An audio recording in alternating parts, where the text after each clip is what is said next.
eye-opener, but then I read it and I thought, it's not that great. Oh, and I just said to Alex, I wonder if he'll do it tonight with no muff-ups. Could you have rephrased that? Sorry, no mess-ups. Mess-ups would be better, yes. Much nicer. Thank you. Be polite.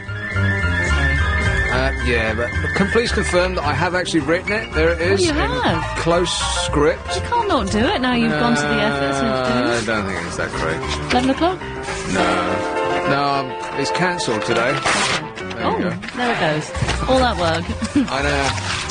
Well, I've been working so very hard lately. You have all these double shifts you've been doing. Yeah. I tell you what, I'm working tomorrow. It's only a half a day for me tomorrow, which is a normal day for anybody else who works in radio. And then I'm doing a double on Saturday and a single day on Sunday. Monday, nothing. You know what I'm going to be doing on Monday? I'm going to be going back into the flat. I'm going to be putting the key in the door and then falling like a felled tree through the front door, where I'll stay for about 12 hours with my feet outside, my key in the door, and my face in the carpet. I'm really looking forward to that. I think you've clearly talked about your sleep an awful lot on the programme. Oh, what? Because I meant to give you this, actually, with your cup of tea. You've had a card today. It's a belated... Well, it's not belated, but it's a happy birthday card. Oh, yeah. And on the front, it says, there's only one thing to do after a full English breakfast. Go back to bed and sleep it off until lunchtime. Yeah, that's right. Yeah. And there's nothing like a good long nap after breakfast to set you up for a big sleep in the afternoon. Who's that from? That is from... It says, Nick, happy birthday. Really enjoy your show, Jim. Right. There you go. Thanks, Jim. I got nothing from you, by the way. Nothing from me? Yeah. You got a you lovely got a chocolate cake. Oh, yeah, cake. So quick. Yeah. God. Lovely. I feel bad now. But there is still another gift awaiting. Well, so you say. Yeah, still hasn't arrived today. I'm actually a bit annoyed about this service. It was supposed to be within 48 hours. Really? Yes. The amount of money that you must have spent on it as well. Careful. No, I'm just imagining the amount of money that you must have spent on it. Are you? The hundreds of pounds? Yeah, at least, I would think. Well, you know that I'm on a whacking great salary, so it's bound to be something big. I can only dream of being on producer's money. Mind you, I didn't get anything for your birthday. I don't even know what it is. And Alex's birthday came and went. I got you nothing. It was the same with mine. Nothing. But you specifically requested it, so I gave it to you in abundance. I don't think boys like getting things particularly. What? Unless it's something really good from someone that they know, who knows all their taste. No, I'll take anything. Yeah, as long as it's not people sending in food, because you have to throw that away. Well, just because you don't know the source. Yeah. What's gone into it. Yeah. So Ian Lee was on Howard Stern. Yeah, and I was giggling in the background, apparently. Well, if it makes you feel any better, Ian, Howard Stern doesn't have millions and millions of listeners ananymore. I think it's numbered in the hundreds of thousands. He used to have something like 10 million listeners, and it's amazing how relatively few listeners in America translates to giant amounts of money. I mean, there was a guy who was in the news for insulting a black women's basketball team a little while ago called Don Imus. He gets 3 million listeners a day and $10 million a year for attracting that small amount. Good grief. Yeah, that's right. That's amazing, isn't it? 3 million listeners equals 10 million a year. That's amazing. That's huge. Howard Stern, on the other hand, he just went to a satellite radio. It's not even like digital radio. You can't pick it up unless you've got an actual satellite receiver. Mostly they have them in their car. And he gets $100 million a year. And you have to subscribe to that as well. Yeah, that's right. Yeah, you can't just pick it up. It's really? They charge it like Sky TV. Yeah. Oh, right. So I don't think he's even got 1 million listeners now. It's not even that many. So less than 1 million listeners equals 100 million a year in America. What the hell are we doing wasting our time here for? But we've extended the hand of friendship to Howard if he wants to maybe do a swap. Yeah, I don't think come here and we'll go and do his show for a week, perhaps. Yeah, right. No, he's made a career out of being unpleasant to everyone else that's around him. He goes into any new market, say this show was being simulcast in Manchester, for instance, well, his modus operandi is to go to Manchester and hold a funeral service for the breakfast show that's on the local radio in Manchester. So that's just the way he operates. Don't feel bad about it, Ian.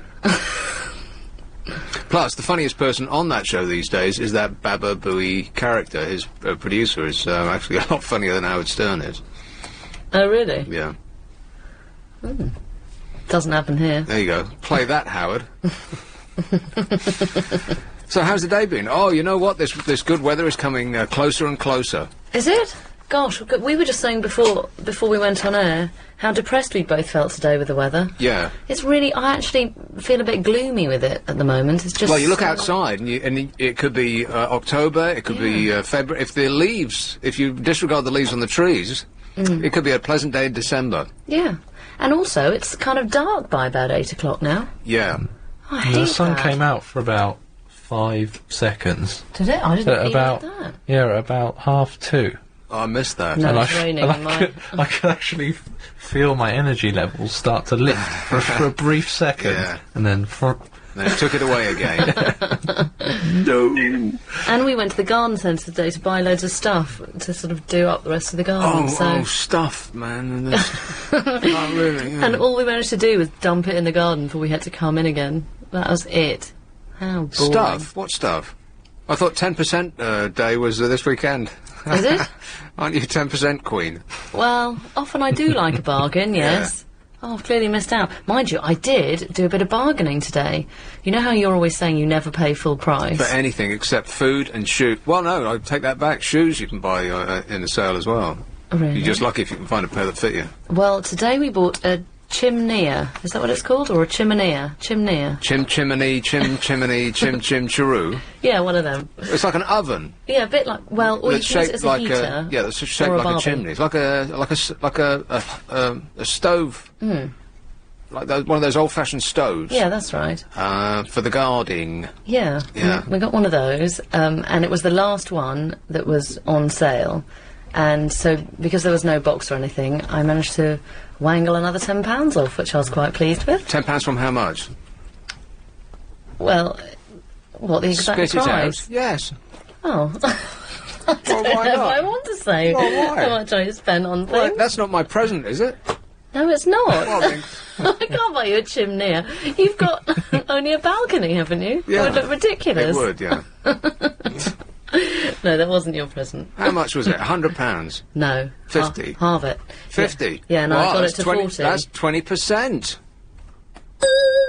People that just got an A in GCSE maths will be rushing to their calculators to try and figure that one out. Do you think that's quite good? That's excellent. 20%. Yeah. I mean, normally 10%, you think. They can automatically...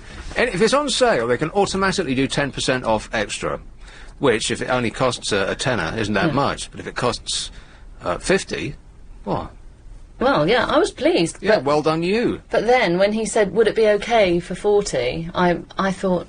And I said, oh, yes, very quickly. And then I said afterwards, you know what? I should have said, well, actually, Yeah. 35 would be a lot better. That's right, yeah. But I thought, don't push your luck. Well, he can only say no. That's true. He can only turf you off his premises, tell you never to darken his door again.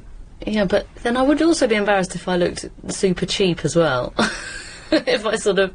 Well, you know what? You know. Rich people, all rich people do this because you don't get rich by being generous, do you? Well, that's true, I'm a yeah. bit confused about this thing in the news, by the way, about BA versus Virgin. So, talk me through this. BA and Virgin were conspiring with each other to rip us off. Is that what it is? Right. Is that right? They were conspiring to make sure that they both that there was no competition between them, Yeah. and that they were both charging us the same amount. In other words, if we So neither lost if we out. disliked the price from Virgin, then we had to Yeah. go to BA, but it was the same price, right? Yeah. So, which is what's the economical term? It's price fixing. Right, yes. That's Yes, what yes, that yes. is, right? Yeah. And so they were both doing it for a considerable amount of time. And then Virgin turns around and goes and tells Teacher, and they get away with it, and BA gets their hands slapped. Do Virgin then not get their hands slapped No, too? not at all. They're immune from prosecution because they said, please, because they please, put their hand sir. up. Yeah. How is that right? yeah, I've got the news here. It says, U.S. court fined it £150 million. Yeah. The airline had I never read the news. The airline had admitted colluding with rivals over fuel surcharges, which it passed on to passengers. Yeah. Boo hiss. Yeah. It's not like any of us even won from it, is it? The poor passenger's still paying that. Yeah, that's right. We're still paying. Yeah. But I just am mystified by that. So they were both doing it, and Virgin gets away with it because they told Sir. Gave him an apple. Wouldn't that be great if you could break any law you like with your mate and get away with it just by telling on him? Yeah, just getting in there first. How does that work? Did I? Sorry. Go on, Liz. Oh, that wasn't... I was just... Be polite. No, you carry on. I've forgotten my thread now. No, mine was on another thread that I probably shouldn't have butted in with, so you carry on. Oh, no. Good grief. Will you two get a room? See how polite we are. No, I've completely forgotten what I was going to say. That's why I thought I'd let you carry on. No, I'm just thinking of getting away with things. I forgot to tell you about when I got clamped the other day. Did you? Yeah, and the guy let me off. Because you have a classic car. That, and because I was polite, he said. Really? Yeah. I think he was scared of you. Were you bigger than him? You are like a yeti. I don't mean to be offensive when I say that. A world of music. So here it is. This is the big bank holiday weekend coming up, and they've been saying it and saying it and saying it, and they're still saying it, which makes it sound more and more with every passing day as though they know what they're talking about. Britain is on course for, okay, here's the bad bit, the wettest summer on record, forecasters said last night. We know that. Since the start of June, guess how much rain has fallen? We're looking at 10 inches. That's right, more or less. Only a few more showers between now and the end of the month to break a record of that's been in place since 1927. And how can you take anything that they say seriously anymore? Because we all remember at the beginning of the summer, what on earth was all that? You were on the phone for about 10 minutes to that bloke. What did he want? What, that call then? Yeah, I'm mystified by the amount of people who call in, and then you chat and chat and chat and chat and chat, and then you disappear. That was actually moaning a and vehicle. whining and complaining. It was a vehicle for Alex to get home. You going? He's off now. Yep, see ya. He's not going now. But you have to book the cars in advance. Oh, right. And you only just told me, so... Why haven't you got your big, giant, road-going chrome boat outside? Why are you getting ferried home? Because I was seeing a friend today before I came here in town. Oh, I see. Seeing a friend, eh? Yeah. Something like that. So how did you, where were you clamped, by the way? Remind me to go back to the weather, because this is an excellent story coming up. Oh, it was Notting Hill Gate. Yeah. Why were you there? I just stopped to get... supplies. Yep. Want to score some pop? Yeah. Waiting for the man. Who's always late, by the way. I was literally gone 2 minutes, and I came back, and you know that horrible sinking feeling you get in the bottom of your stomach. Yeah. And I saw the notices first on the windscreen. How long had you left your car for?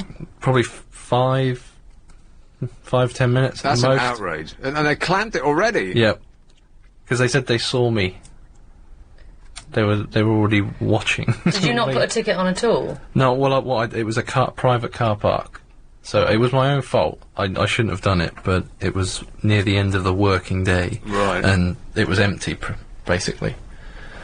Well, so what possible harm were you doing? What a giant rip-off that whole scene is. And the guy just said, why did you park here? And I explained. I said, I'm on my way to work, just need to get some food, blah, blah, blah. Shouldn't have done it. And I said, I just want to pay the fine and get on with it, go. And he said, no, I don't want your money, I just want to know why you did it. And I explained it again. And then he said, okay, well, you've been polite, and, you're obviously a gentleman, we'll let you off. Blimey, he doesn't know you well, does he? Oh my goodness. Yeah. I didn't know people ever got off those. No, I'm amazed. No, I can believe it. Because I thought they normally gave you that spiel of, sorry, now it's on, we've got to get another company to take it off. Yeah. Well, I'm just surprised that there's a scintilla of humanity left in the human race. Yeah. Yeah, I know, I wanted to, kiss his feet. But But I didn't. Did you? No. But I just said, look, I'll just pay the money. I just want to get it off the car and go. I never get away with stuff like that. That's a lesson, boys and girls. Be polite! Be polite. Yeah. Because I would have been ranting and raving, and he would have stood there with his arms folded. And I guess that's what they're used to, maybe. Yeah. I was just resigned to it. I was just like, look, I'll pay the money. Let's just go. Huh. Well, that's a beautiful story. That's a little ray of sunshine. We'll add that to the one that you saw at 2:30 this afternoon. I couldn't believe it. I was just, as soon as I left, I was like, did that really happen? Yeah. That never happens. But did he mention the beautiful nature of your classic car? Because that might have... no, he didn't say anything about the car. Right, okay. But maybe it helped. Yeah, if it'd been my beanie car. Well, Kept that on. he would have probably spent the first 10 minutes laughing. Oh, thanks. Oh, I've had that horrible feeling ever since I left the car today. Do you ever think, did I lock it? Lock it, yeah, Oh, all the I hate time. it. The amount of times I've had to go back to the car, like Me 15-minute too. walk back, and it is locked. I've thought about it, and I don't know if mine is or not. I Yeah. think it is. I took the front bumper off and I parked in front of it, by the Oh, way. that's lovely, thanks. But I reckon my beeper would work even if I flashed it outside. But then I know if anyone was standing around, they might suddenly think, why is that car flashing? I'll go and have a look. Have you done that thing that they showed on Top Gear a little while ago? If you're out of range with your beeper, if you stick the beeper as though you're about to shoot yourself in the head, if you stick it next to your head, Yeah. it actually increases the power of the beeper. And so if you're out of range and you can't point it at the car and do it, if you stick it in your head and do it, your head acts as a sort of I don't know what. Like an amplifier. Yeah. How and extraordinary. you can beep your car Could I from beat my car outside from of range. here? Do you think? Oh, I'll go look out the window. Because you and could look try out it. that window through the back and see if it was beeping. Huh. But maybe I shouldn't be so paranoid. No. There were a lot of hoodies Just lurching crowding. about outside, so you don't want to draw attention to your car. Oh, do you know what some people did? Well, some youths did to my husband's car. They graffitied it when it was dirty with a pen. With a pen? Yeah, and you What can't kind of get a it pen? off. Oh my god. Does it Isn't say? that awful? It's a white car as well, so it looked so Oh, awful. no. Does it say clean me?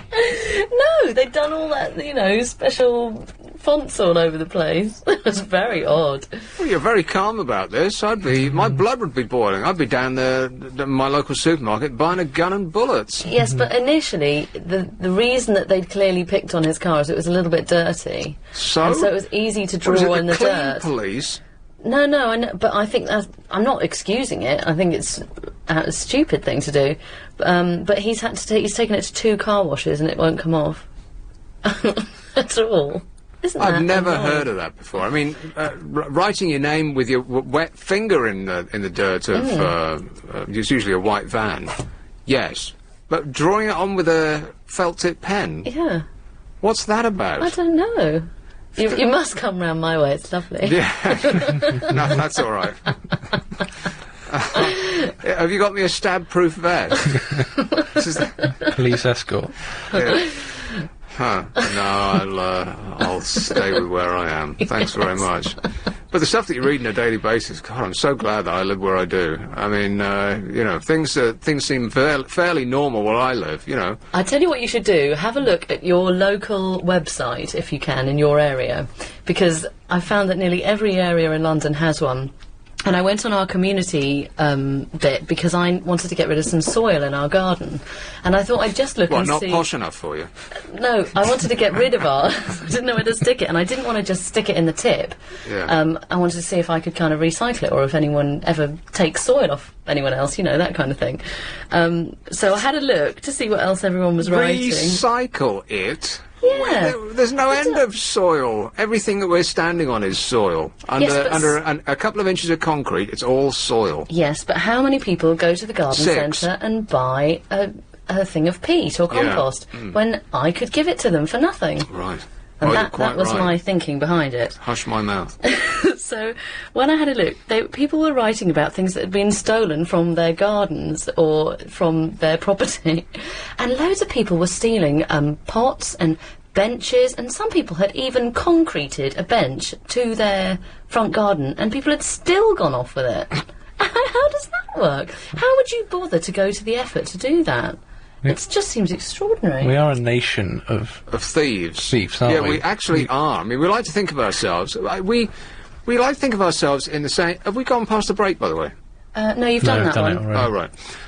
We like to think of ourselves in this sort of black and white 1950s notion of us walking to work with a bowler hat and a furled umbrella, tea at 3 and stiff upper lip and all that sort of stuff. But we're actually violent, drunk, shagging, thieving swine, aren't we? And this was brought home to me when I worked in Luxembourg, and I've said this on the air before as well. In Luxembourg, in the Villa Louvigny, where Radio Luxembourg used to broadcast from, there were 5 nationalities there. There were the Luxembourgish, there were the French, the German, the English, and the one I can't remember, somebody else. And anything that ever got nicked in that villa was always down to the English. Really? Everybody else in Luxembourg, the crime level... Now, I'm going to say that the crime level was virtually non-existent, but I do know, and I can't get my head around this, that Luxembourg lock up more per population than even we do. I think it's in Europe, Luxembourg lock up the most per head of population, and then it's us. And, and it's still not enough. But why that should be in Luxembourg, I've got no idea. Perhaps just because there's so very few of them, and there's a lot of Brits who go there. Maybe that's what it is. But anything that went stolen was always down to the English, to the point that they didn't do investigations anymore. They just assumed.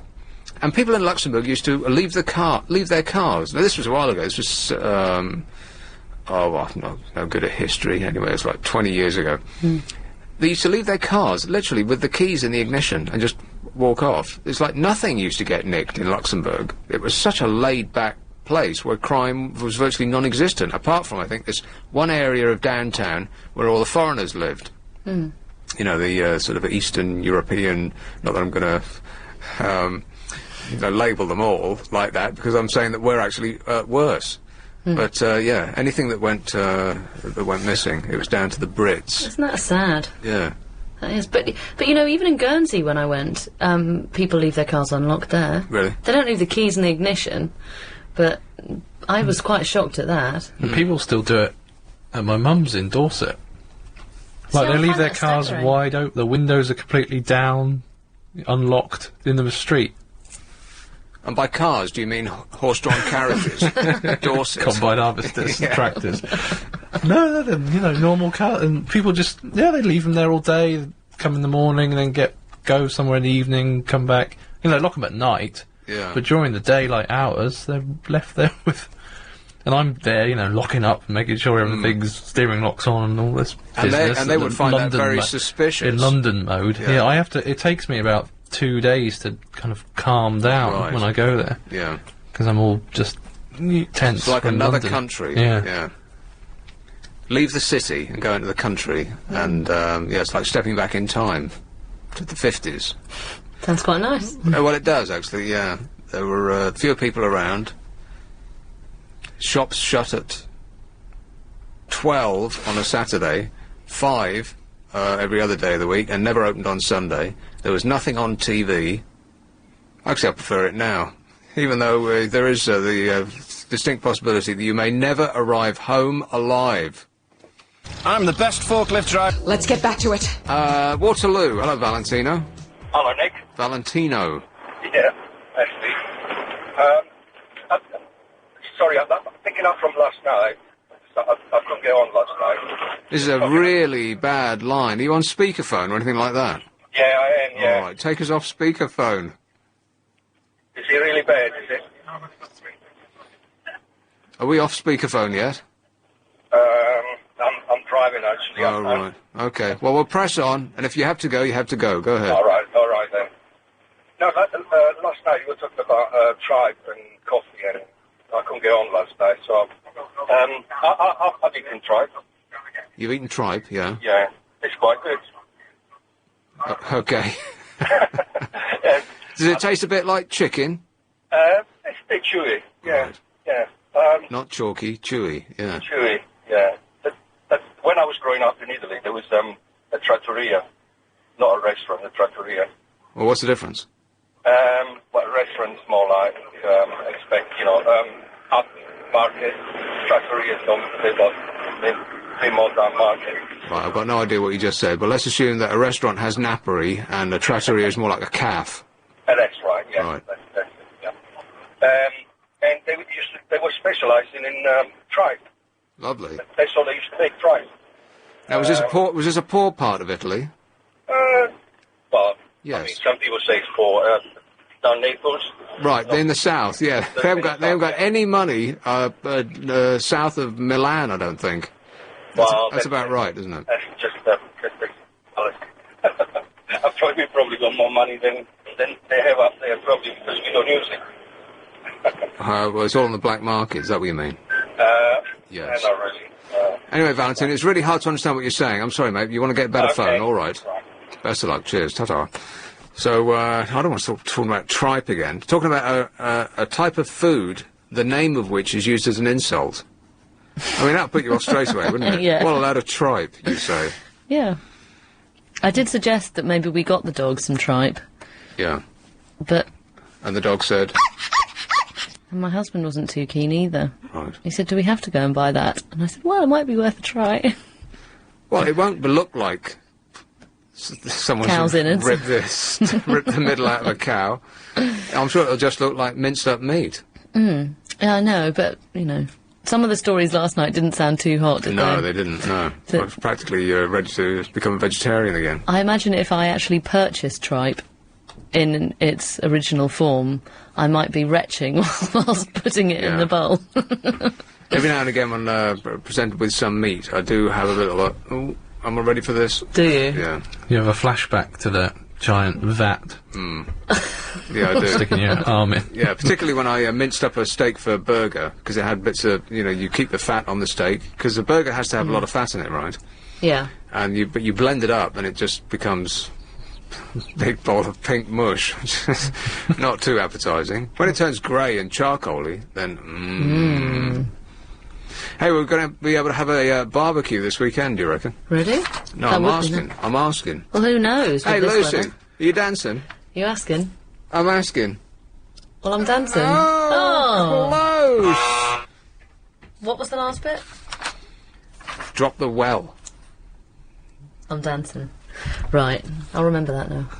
In tonight's show, in Clive's absence, I've got a fantastic prize in a How Low reverse auction competition. It's a Hewlett-Packard laptop, which could be yours by midnight. You've got just under an hour and a half. It's a top-quality, stylish, and extremely portable item. Whether you're at home, in the office, on move, or on holiday, this compact device can go there with you. Do people really take their laptops on holiday? Yeah, I bet they do. Really? Oh yeah, my best friend, that's his first thing that he packs. Seriously? Yeah, Why? because he's a geek. Oh, right. Some friend you are. It comes I'm ready. honest. Yeah, it comes ready with Vista software, the latest operating system to make using your laptop more straightforward and secure than ever. Even if you have never used a computer before, this system makes it child's play. Well, children can pick it up like that. It's the rest of us that have got a problem. I wonder if it's got Intel in it. In it. Bing bong, bing bong. It's the law. Every time you say Intel, bing bong, you have to go bing bong, bing bong. Whoever wrote that, 4 notes, they probably get paid every time they use that. They never work again for the rest of their lives. Do you think they do get paid for that? Yeah, I would think Shorter so. than 30 seconds, though. Can you PRS it? I've got no idea. But you must have been, you must get paid for it, though, surely. I mean, people get paid for... Depends how it was done. Get paid for jingles all the time. I'd be really annoyed if I wrote... If Exactly. I'd written that, But and it then appears again- in every advert for every computer that's ever made, and you don't get any money for it. Would a part of you not think, can I quibble over 4 notes, though? Absolutely. I mean, even if it's a half of a hundredth of a penny. You'd want it. Well, absolutely, yeah. And that's probably known worldwide as well. Yeah, It doesn't it's- matter what language. It's probably the most well-known and popular tune in the world.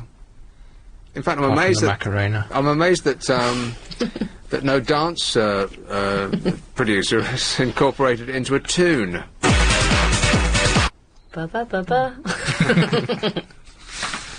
Anyway, it's the person with the lowest unique bid that wins the competition. That is the lowest bid in pence that nobody else makes before the end of the auction, which will come this evening at midnight. So, like I said, it's now an hour and 20 minutes, something like that.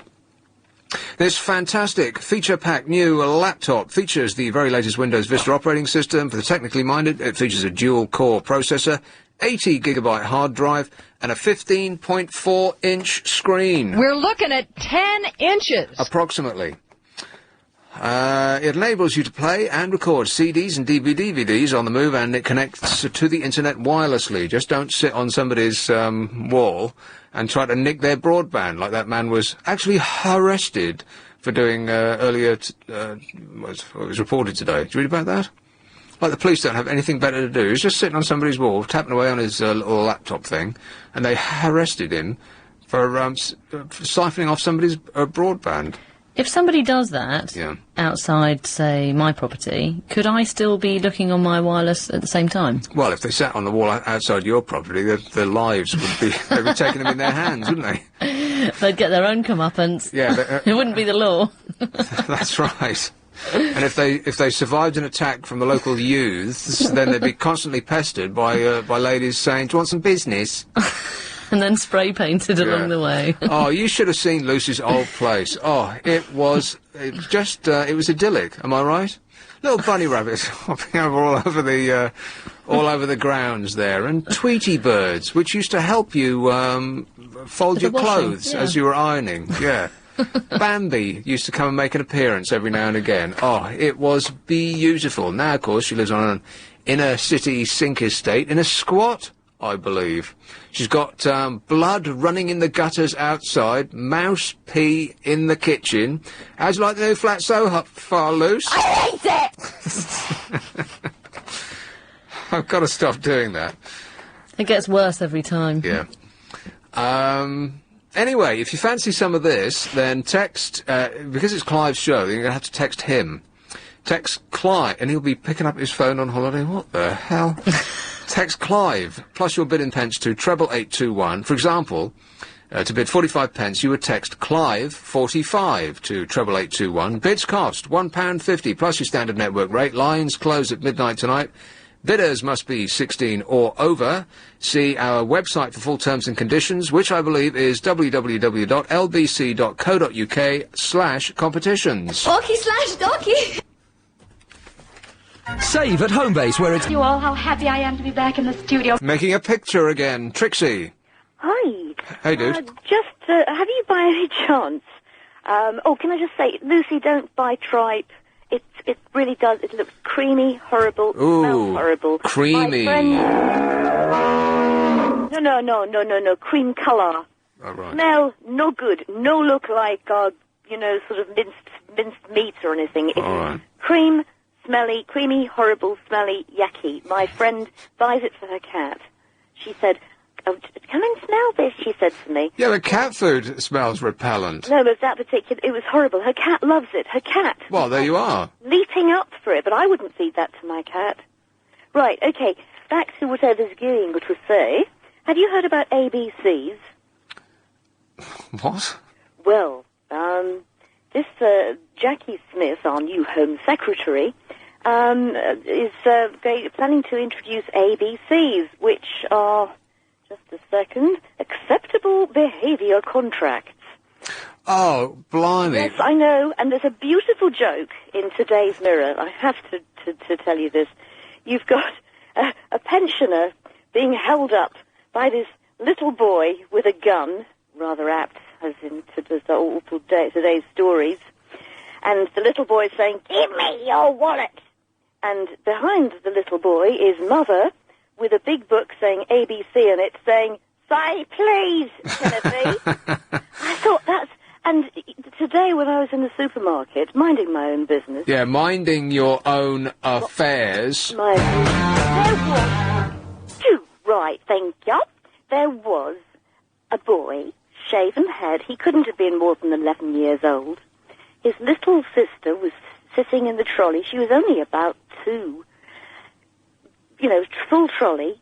Mother Off her not trolley. not a particularly nice-looking sight. Yeah. The boy grabbed hold of us, grabbing the trolley and spinning it round furiously. I swear, Nick, the kids are treated, and it was frightening. It was really frightening, and there were elderly people trying to sort of move past, and the kids were running riot. And a mother completely oblivious. Don't care, right? He was like, yeah, God, that. Oh dear, gosh. Well, it was terrifying. What is an acceptable behaviour contract, and in what way does that differ from an ASBO? Well, according to this, according to the Mirror, this by the way, this interview took place just a few hours before that little boy was shot by a possible 12-year-old. Well, anyway, let's not go on about that. Yeah. She gave this interview a few hours before that, and apparently, I've only flipped through it briefly. It's an acceptable behaviour contract, and this would be issued to up to 100,000 families, and this is like a precursor to ASBOs. Right, because they've been such a success. Yeah, well, the thing is, what it's going to do is, because more people will be issued with them, the idea is that if they're called, if they have to commit any offences, within 6 months, then they get an ASBO. But if they don't, then they're okay. They've got this acceptable behaviour contract, and then of course they're going to have an army of people. No, they won't. Showing how to be a parent properly, etc. Have you ever heard of anything so silly? I mean, it's just they read the papers, the politicians, on a daily basis, and they see that we're all concerned because everyone is shooting everyone else, and so their response is, well, it's one of two things: either we'll pass a law which they know won't make any difference because we already have laws against people shooting each other. Yeah. Or they'll come up with some new way forward, and they'll call it something. Yeah. And it's just like it's sticking a plaster over the it isn't even sticking a plaster over the problem. It's just covering the problem in a bit of smoke, which soon dissipates. But at least they can get away from from the situation that they find themselves in right now. Yes, but to get back to the immediate sort of issues, like the one today, it could have been resolved, and it would have been resolved years ago. For example, there would be a manager of the shop would say, "Now look, we can't have this. You've got to. The children would not be allowed to run riot in supermarkets." I mentioned this to my mother today, and she said, "No," she said, "that's absolutely horrific." Well, here's the reason why we're in the situation that we are now, and there's a lot of people who, No slapping. Yeah, a lot of people who are social workers and who read The Guardian and who are in government are going to find this very unacceptable. But here's the reason that we're in this problem: people don't get hit anymore. No, the children, it's illegal to tap children. You can't slap your kid if it steps out of line. You can't belt them or cane them in school if they step out of line. If they step out of line by, throwing bricks through pensioners' windows, then we'll give them an ASBO, which is, you might as well give them a T-shirt that says, "I am hard." They are loving that. And now they've got something that is a run-up to an ASBO. Yes. Well, that's just going to make them try harder, isn't it? If you step outside an ABC, and then you get an ASBO, well, that's just like a run-up, isn't it? The children, the problem is, because you've got the children who, they're being born to younger and younger mothers, they are being taught from a very early age how to get the most out of life without doing anything. Well, the problem is that they never hear the word no. Exactly. And anything they do does not come with consequences. If you live your life without consequences, if you never have to take responsibility for your own actions, then there's no boundaries, and it's the boundaries that get set at an early age. And if you get your leg slapped, or you get your hand belted, or you get your ear clipped, then you see where the boundaries are. But if there's no one doing that anymore, then you push the envelope ever further. And this is where we are today, where everyone's getting shot for the slightest infraction. Are you disrespecting me? Okay, I'm going to shoot you, because up to this point, anything I've ever done has not come with any consequences, and that's the problem. Yes, it's Thanks, Tony. Petrifying. Tony? Oh, Yeah. yes, Tony, yeah, absolutely. Sorry, I thought you were talking to somebody else on another line. No, him. Anyway, Him and him.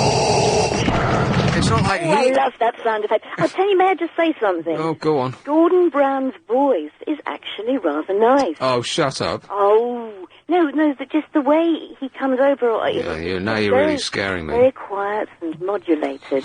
And he's weird woman. No, I'm just not. I'm not turned on by it. Mm-hmm. But it's a rather comforting voice. I mean, I like Tony Blair's voice, but I find that. Never mind. Yeah, you're getting yourself all flustered, Trixie. Go and have yourself a nice cup of tea or something. Today. All right. Thanks a lot, Trixie. Bye-bye. Ta-ta. I like the way that he, by the way, is kidding on like nothing that's going on has anything to do with him. The Bart Simpson defence. It was like that when I got here, as though he's been, for the last 10 years, had nothing to do with him. I think he's looking quite exhausted already. Have you seen him recently? He was doing a press conference yesterday, Really? I think. And already he's got that kind of really worn-out look. Well, you know what? When you step up into the big shoes, you, I would imagine, suddenly become privy to a lot of information that only the top man is allowed. For instance, aliens visiting us, or the imminent, our imminent death at the hands of bearded nutcases. All of this stuff that only the top man and people in the MI5 and MI6, for a great job they're doing, is only those people have. People who are like further down the food chain, people in the cabinet, are blissfully unawares, just as we are. But I'm sure that there's a lot of stuff that only the Prime Minister would be briefed on by the security services, and so that's probably one reason for his deathly pallor. That and all the tripe that he's been eating. It must be a terrible job, though, in a sense, mustn't it? You can't ever sleep well at night, ever, can you? It'd never be a good night. Well, no, George Bush seems to. Well, yeah, seems he's to got be a very fully cheery rested. disposition. Yeah, that's right. He hardly ever shows up for work. Not even Ian Lee takes as many holidays as that. He's even got time for jokes and japes. Yeah, and, that's right. Yeah, great. Yeah. So he's having a great old time. Most powerful man in the world. Did you see him when he had? I think it was the Prime Minister or President of Afghanistan over for a visit, and he put him in the golf cart.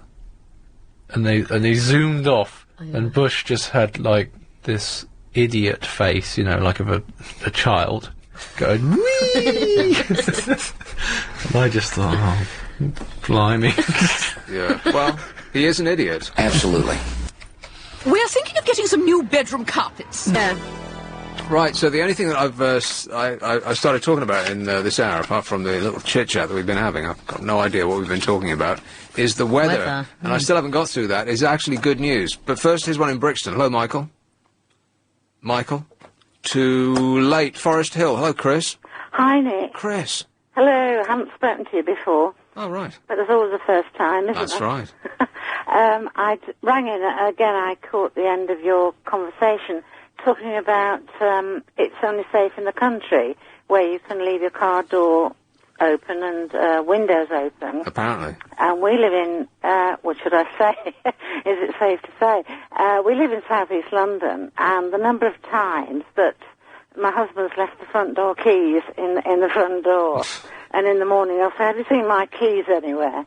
And I say, have you looked in the front door? Or a neighbour's come round and said, your husband's just gone out and there's a wallet on the drive.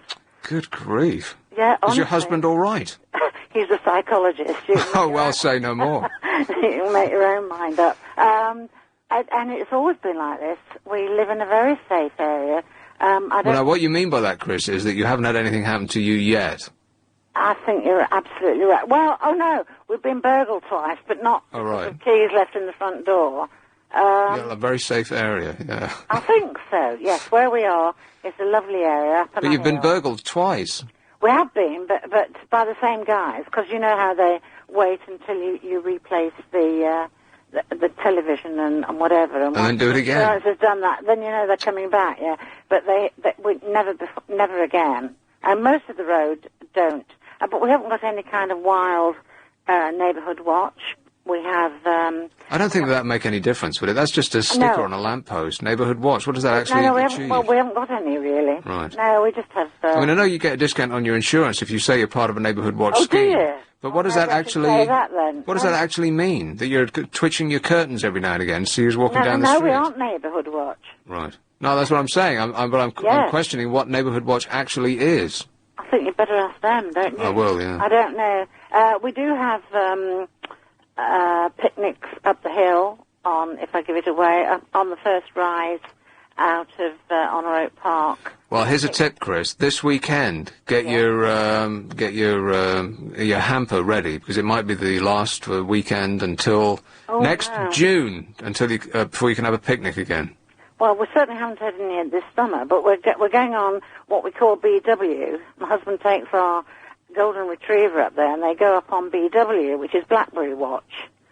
And when all the blackberries are out up there, then the whole of the road goes up the hill and has a picnic up there. Huh.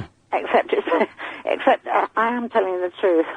I'm not drunk. I'm a court stenographer, and I've just got in from working, and this is why I missed the first part of your show. Right. And they all go up, and the entire road goes up as one and has a picnic. And well, if they're there, that'd be an excellent time to burgle your house. There's no compulsion to go.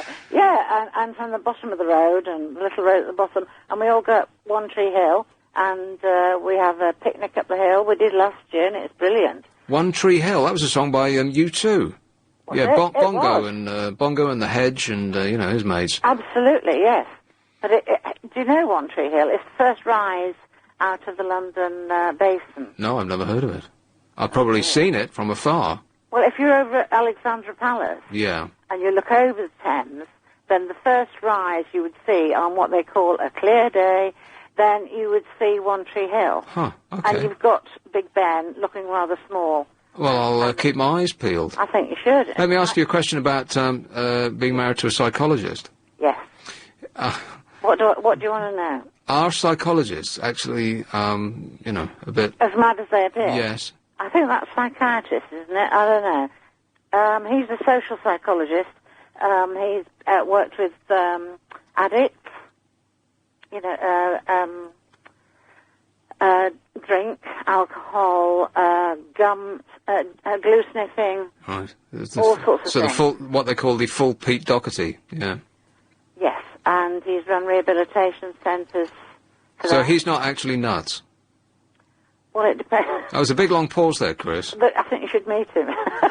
No, that's okay. He's gorgeous. He probably is. I don't know. Are they mad to start with, or do they go mad? He absolutely loves the guys. Nature or nurture? Yeah, you're quite right. Put his keys on a hoop around his neck. Do you think that would help? Yeah, so that if he actually leaves them in the door, he strangles himself on the way in. Today, he just got back from a prison in Leeds. I don't know whether he's got any keys with him or not.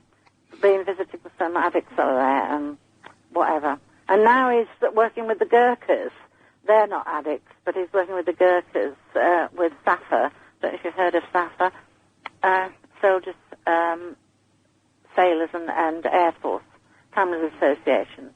And he's working with them in Woolwich and Greenwich. I mean, he's a guy who gets around. That's probably why he leaves his keys in the front door. Well, as long as he doesn't do it in Leeds prison, you'll be all right. Okay, thanks a lot, Chris. Yeah, you probably think I'm mad. I'm sorry, I don't mean to be. No, that's all right. Cheers, my dear. Ta-da. Bless you. You want to rush outside this weekend? I am telling you. Oh, good. Although the weekend is set to be dry, forecasts believe this will only be a respite. Oh. And there are growing fears of a repetition of the flooding that left thousands of homes underwater this year because the ground is so very sodden that just the lightest shower is going to mean that people are going to be swimming in it again. And you know so what it means. How good's it going to be this weekend? I'm glad you asked. With just 9 days of summer left. No. Really? Oh. The sun is due to make a guest appearance this weekend. Does it say that? It does, yeah. With temperatures reaching... Say it softly in case it's not true. 77 degrees. Oh, that's great. It is. You should be bouncing up and down. I don't believe it. I can't believe it looking out the window today. It could be good. And it starts tomorrow. The weather turnaround is tonight. So when you wake up tomorrow, it's going to be absolutely full on great, I'm apparently. tomorrow as well, so that's even better. You're at a wedding. Aren't you coming into work tomorrow? No. Who's on? I like the way you said that. No? No, not tomorrow. It's the psychic show tomorrow, anyway. So it's Friday tomorrow. I am so... You're not doing tomorrow night, are you? No, that's right. Unless you're in for the psychic show. No. Sure. But I knew you were going to say that. Very good. But you're on Saturday, right? No. No? No, I told you this. Who's on Saturday? Clive. Clive? Clive Jones. Oh, right. But I'm on Saturday. You're on? Okay. 77 this weekend. So as soon as you see the sun, throw your hands in the air and run screaming outside. You have to. I will. The AA predicted that here's what you don't want to do. The AA predicted that 18 million motorists would take to the roads, heading for the coast or out of the cities to enjoy what was left of the summer. Just stay in the city, go to a park, do anything other than spend the last few hours of sun stuck in a car in a traffic jam somewhere. Because that would make you lose your mind, wouldn't it? Yeah, that would be terrible. 18 million people are going to be taken to the roads. Don't do it. The Great Getaway will start tonight.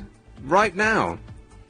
Why do people do that? I don't know. Just stay and enjoy your garden or go to a nice park. London will be empty. This will be a perfect time to enjoy London. Just because there won't be anybody here. They'll all be on the M1. There's plenty of space to enjoy it. Yeah, there is. Yeah. Warnings of gridlock on the motorways this weekend. Nearly 1 in 3 travellers will head for the seaside, going to Brighton, Blackpool and Bournemouth. Those places are expected to be particularly busy. So stay with us. Here in London, there won't be anyone here. Abbott. No one is ever safe on this hostile planet.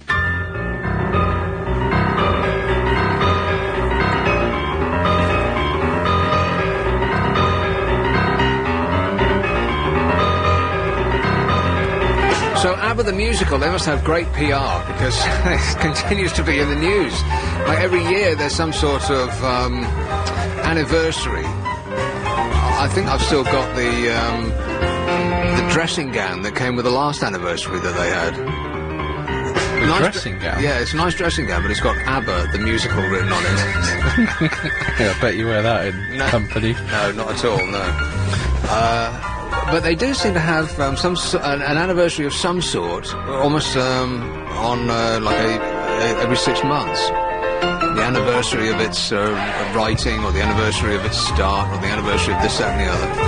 Other musicals also have anniversaries every year, you'd think, but they don't seem to make the news. So whoever's doing the PR for them, probably the same company that's doing the PR for the X Factor, which I watched a bit more of.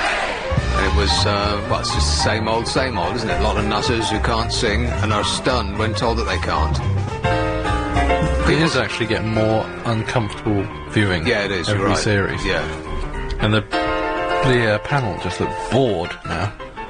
Well, mainly. Yeah, they do. They're trying to remember the money, which of course. Think of the money. Yeah. There's so very much of it. Good grief! Could you make more noise?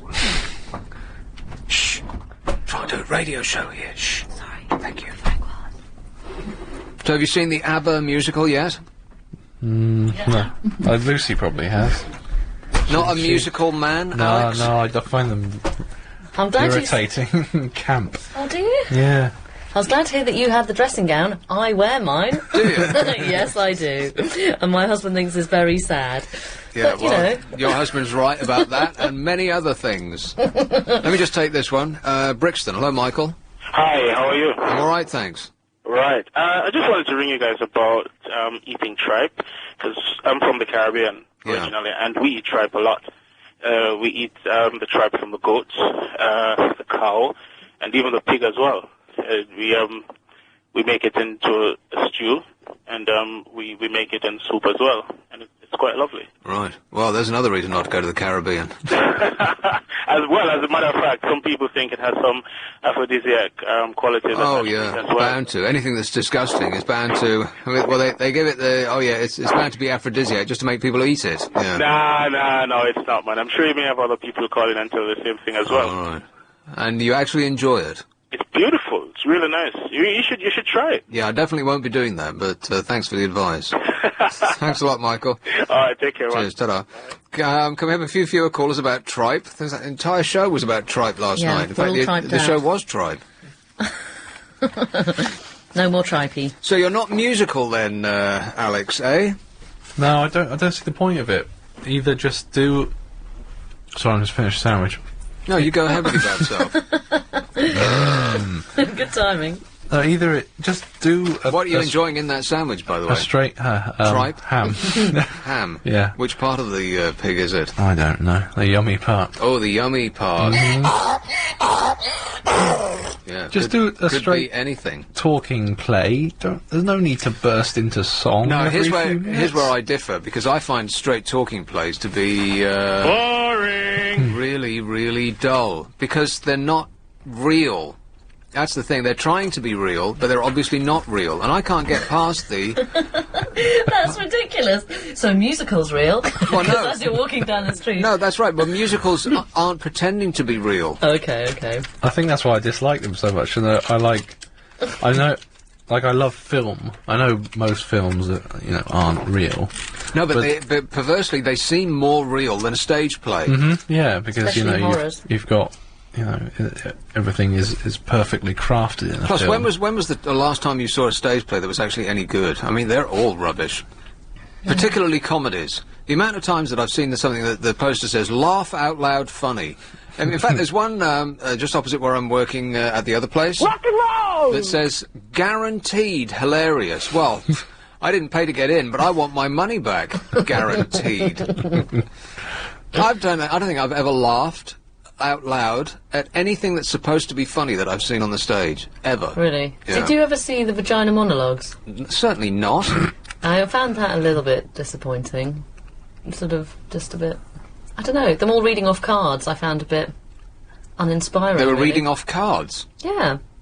They all take little cards in when they're reading it all. What? Well, two of them did when I saw it, and I can't remember who the two of them were, because they always used to do a famous lineup of the three women. Right. I didn't, but some women love it, but it wasn't for me overly. And they didn't even bother to memorise the lines, they just read them off a card, like a TV presenter would read an auto cue. So I felt a bit cheated. Well, I would think so. Yeah, that's the least I expect. But that's part of my concern when I see a play is, how do they memorise all this stuff? I mean, at least with a musical, you can just go, if you forget the words, because there's a big band playing at the same time. But if you forget when you're in a play...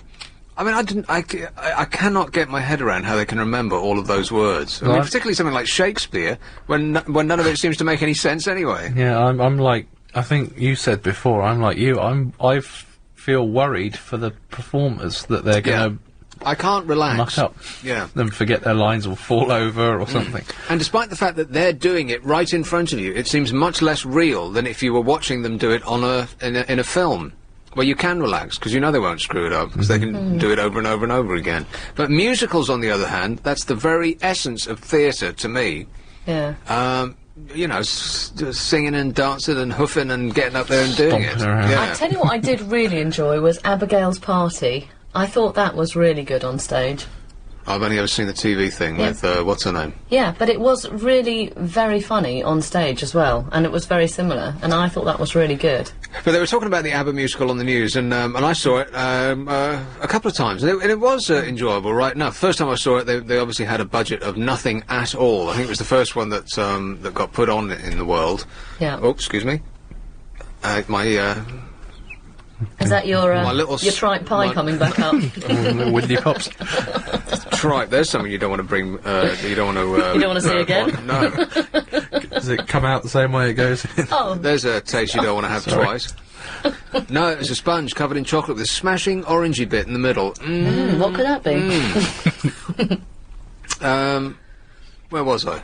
Musicals. You went to see it when it was cheap. Yes, and they had, like, the scenery was just a bit of painted cardboard to denote like a white sandy beach. And then I went again at one of their many anniversary shows, and they'd obviously been raking in the money because they had no end of stuff up there on stage. But it was very enjoyable. But here's where I differ from that nice man on the news. He said, the crowd are loving it and no one goes out disappointed, and that seemed right enough. And everyone gets up at the end and dances. No, they don't. Oh, I did.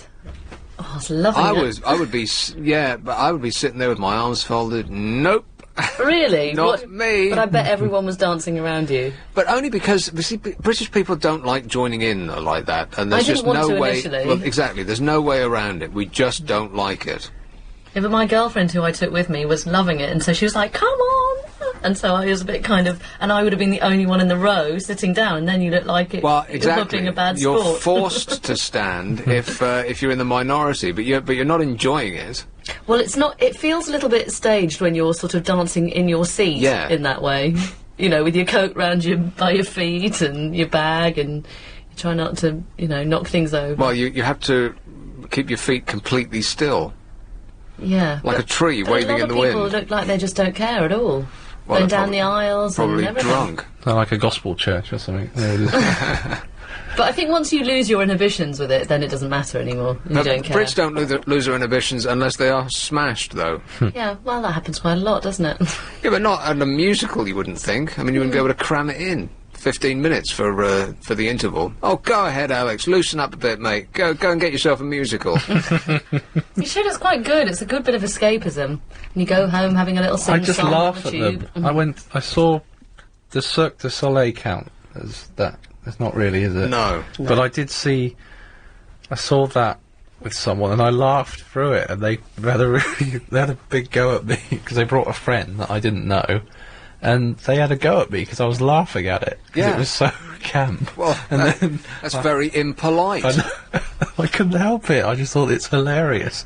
I saw something on Broadway. I can't remember what it was now. And that I laughed as well. So I just find them funny. Well, maybe if you went and saw something that was funny, you could disguise the fact that you're not laughing with them, you're laughing at them. Yeah. Exactly. Get the producers out. I fail to understand how anybody could not enjoy the producers. It is hilarious. I say that it's the funniest film ever made. The new version. Yeah, not the old one, the new one. The previous film that I thought was the funniest film ever made was It's a Mad, Mad, Mad, Mad World, which I was in absolute pain the first time I saw it. The last sort of 15 minutes or so, not that funny. The last 10, 15 minutes. This is the film, yeah? Yeah, it has the greatest comic cast of any film that's ever been made. Okay, but do you know when I felt really let down is you two were both going on and on about Borat. Yeah, I know, you being too. so funny. Oh, boring. And when I watched Borat, I felt really disappointed, again, because it was set up to be funny. And so therefore I was a bit, not laughing that much. But funny is often a state of mind. I mean, if you're not in the right mood... I mean, the amount of films that I've seen that I've ditched after 10 minutes, just to free up space on my personal video recorder. And I thought, nah. Because I used to, if I started a film, I used to have to watch it to the end, no matter what it was. But now, if I'm not grabbed in the first 5 or 10 minutes, then it's out. You're right, though. It does depend where you sit on it, because our neighbour the other day made us watch Family Guy, because he finds that hilarious. Have you seen it, the cartoon? Yeah. But we were both a bit, Yeah, well, exactly. And I tried to laugh at some of it, when you're sort of listening to bits, and I thought, that's okay, but my husband thought it was a bit of a poor man's Simpsons. Yeah. So... And often The Simpsons is a poor man's Simpsons. I mean, you watch The Simpsons because you've seen funny ones in the past, but the amount of ones that you sit through and 30 minutes later you realise that you actually haven't smiled. Yeah. You just wasted another 30 minutes of your life watching a bad Simpsons episode. But if you think you're going to be in hysterics and laugh, and if you're in a giggly mood, then you probably will find what you've chosen to watch funny. Yeah. I can't fail to laugh at Alan Partridge. Well, I've never seen it. Have you not? No. Oh, God. I tend to avoid British comedies because they're mostly disappointing. Oh, please watch some Alan. You should watch some Alan, especially working in radio. You should watch some Alan. I'm sure you've been told that 100 times. It's brilliantly observed. That's what I think. The detail is what does it for me. There's little details in there you'll just find yourself going, oh no, that's what it's like. But is it some of that oh no British comedy that's actually uncomfortable to watch? Are you watching somebody having a mental breakdown, which is a lot of what British comedy is? Kind of. I mean, I know we talked about it before. It's like... Because Fawlty Towers is like that. I mean, the guy's obviously having a mental breakdown. True, it's rescued, of course, because the script is honed to precision like nothing else that's ever been written, and it's got John Cleese in it. And Connie Booth, of course. What a great double act they were. And Prunella Scales, his wife, in the thing. Yeah, not Connie Booth. She's okay. Prunella Scales is what I meant. Yeah, so funny. And The Office is also uncomfortable viewing because that guy's really creepily repellent. So a lot of British comedy is sort of like that. It's either like that or it's so utterly bland and beige. You know, all those sitcoms that they have on the BBC, like Zoe Wanamaker is in with what's his name. No, no one could ever laugh genuinely at that out loud, and you could say that about almost every British sitcom that's ever been made, apart from the two that I just mentioned. So, is it a bit like that? Is it uncomfortable viewing? I wouldn't say it's uncomfortable. I think in a way, if you were to watch them, we should select some of the choice ones to see that are specified to radio, because it sort of moves on, and it's like his whole sort of story, and he goes from being on TV to radio. No, that won't spoil it, but it is brilliantly done, and the radio bits I find really enjoyable, and even if you don't work in radio, you'd find it funny. But all you have to do is listen to British radio. I mean, it's a lot of it's a parody of itself. Isn't it? Hey, exactly, and it is all, and there is a character who's just like that in it, and they do this sort of. It's a great way of kind of seeing behind the scenes of like the handovers and when presenters talk one to the other, and Alan, is just doing his. They're doing their handover, and the chap starts swearing, and then the new chap's show. And he said, "Hey, Alan, why are you swearing? Why are you swearing?" He's like, "Oh, it's not my show, guy. Not my show. Not my show." So you're in control. Yeah, you should know what to do there. But handovers for DJs, though, is a minefield. I mean, we don't do it here because it's you haven't got a record to hide behind while one comes in and the other goes out. But the amount of times that I've arrived at a radio station, none that I currently work at, but I used to, and I'd be in a cheery mood. You know me, really, really cheery, right? Yeah, skipping in. Yeah, that's right. or running in, looking at the clock. Oh no, late again. But you come in, and the previous guy, who's been paid an incredible amount of money to sit there and do nothing at all, mentioning no names. And he's like, oh, well, I hate this and I hate that, and this is rubbish music, and it's just, and you're instantly you want to kill yourself before you've even started work. Which is another indication that you should never get into this business. If people are being paid a six-figure salary, like a middle six-figure salary, and they only have to work 3 hours a day, and they still hate it, well, there's something rotten at the core, I think. Yeah, I think so too. Yeah. Anyway.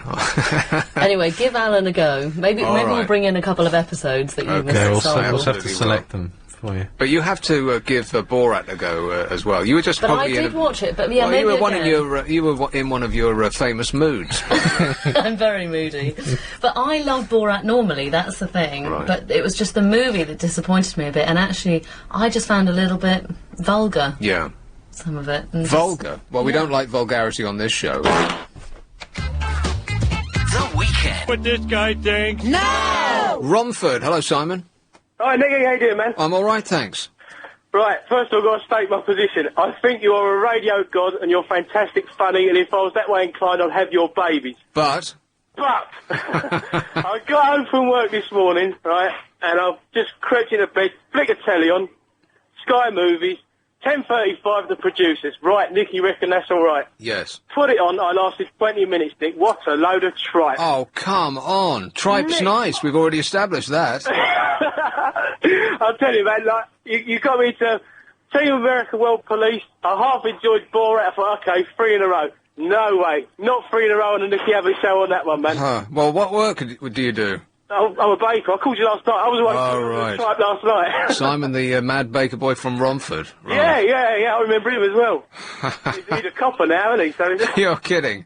He called you a few months ago. Oh, yeah, I think I probably tried to erase that from my mind. That man's a policeman. How scary is that? Anyway, that was from a previous show at a previous place. Previous life. Well, maybe you were just in a bad mood. I mean, what kind of, have you been... in a bad mood, I was just going from work. Well, that's what I'm saying. You've been snorting flour or something. I reckon I just a glass of Perrier. Yeah. Give it another go. You must have just been in the wrong mood. I'll give it a go. All right, and I'll just for you, but like the acting that made me, I've got to be honest, it did make me laugh, right? All right, thanks a lot, Simon. It lasted half an hour.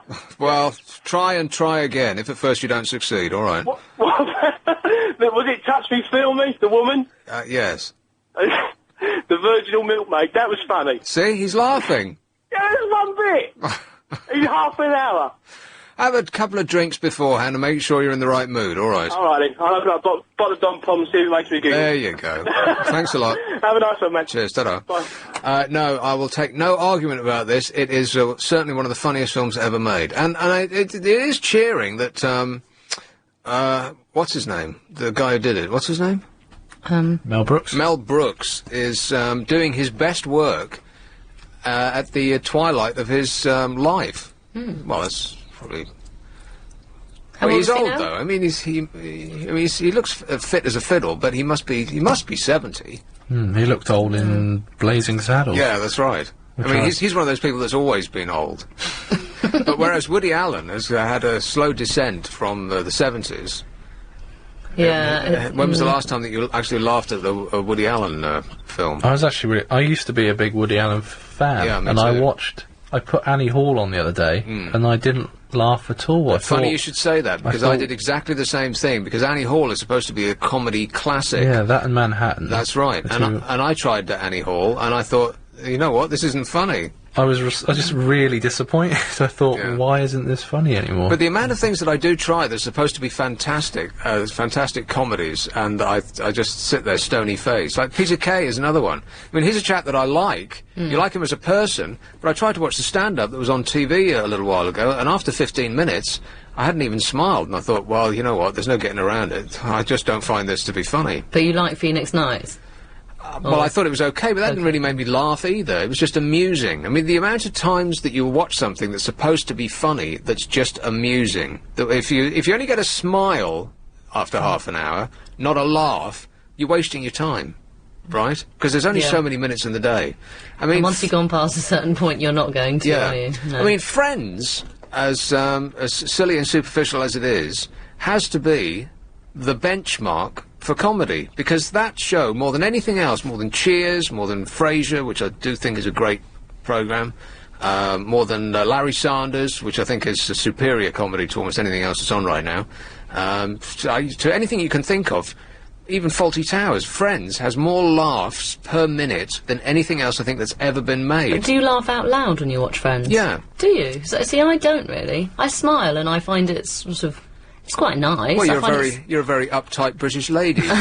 No, I've never got... I couldn't get my head around Friends either. It seems very formulaic. Well, yeah. Each episode is the same, and then they'll bring on a hilarious monkey or something, or guest star, and everyone will go, "Ray!" It's and him. it seems a lot of that happens all the time. Well, no, that's not true. They do have those programmes do get guest stars in, or they'll go outside the studio, they'll take it to London or about Las Vegas or wherever. And those episodes you always want to miss, because when they take it out of their comfort area, then they're almost completely on a loser straight away. Like when David Letterman, for instance, came to London, those shows that he did, this was going back a long time now. He's coming back, by the way. Somebody told me that David Letterman is actually coming back. Oh, really? Yeah.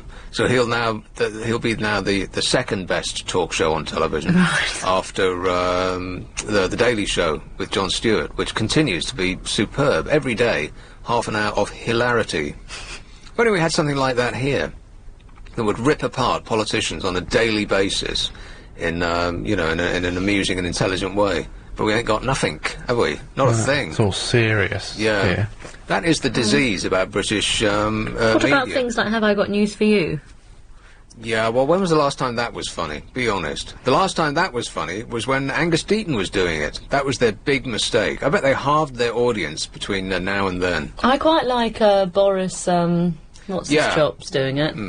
I think I'll vote for him. I mean, The only time I've ever voted Conservative was for my local council, because they put nice flowers in the thing that's opposite me, and they, you know, clear up the streets, and they seem to be doing a good job. That was the first time I've ever voted Conservative, just because they were doing a good job. I thought, why mess with it? But I think I might vote for Boris, just because he's amusing. He looks funny. Yeah. He does. You just warm to him, don't you? He's like a teddy bear. Let me take this one. Withheld. Oh, I don't know. Withheld. Go on, Dave. All right. Double dare me. Hello? Hello? Hello, you're on the air. Oh, who am I speaking to? You're speaking to Nick. Who am I speaking to? Nick. Oh, I'm Pat in Battersea. Pat? You probably think I'm nuts, but I'm really going to miss you both. Where are we going? Well, you won't be here after this evening, will you? I'll be on Saturday. Saturday night, both of you? No, Luby Lou is taking another day off. Oh, she's naughty. That's unbelievable. You've no idea. I'm a bit ancient. I live alone with a little dog. Oh. And He's not a yappy dog, is he? He is little, too. He's a Cavalier King Charles.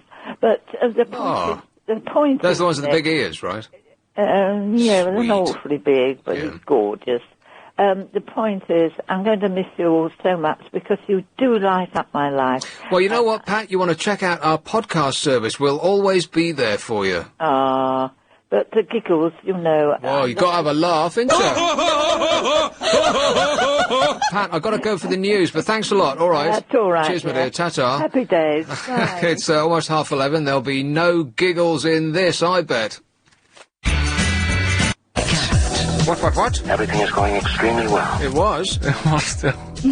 What happened there? I don't know. An error! Oh, by the way, I forgot to mention at the beginning of the programme, I am not Clive Bull. Oh, no. Clive Bull will be back on Monday, is that right? Yeah. Yeah.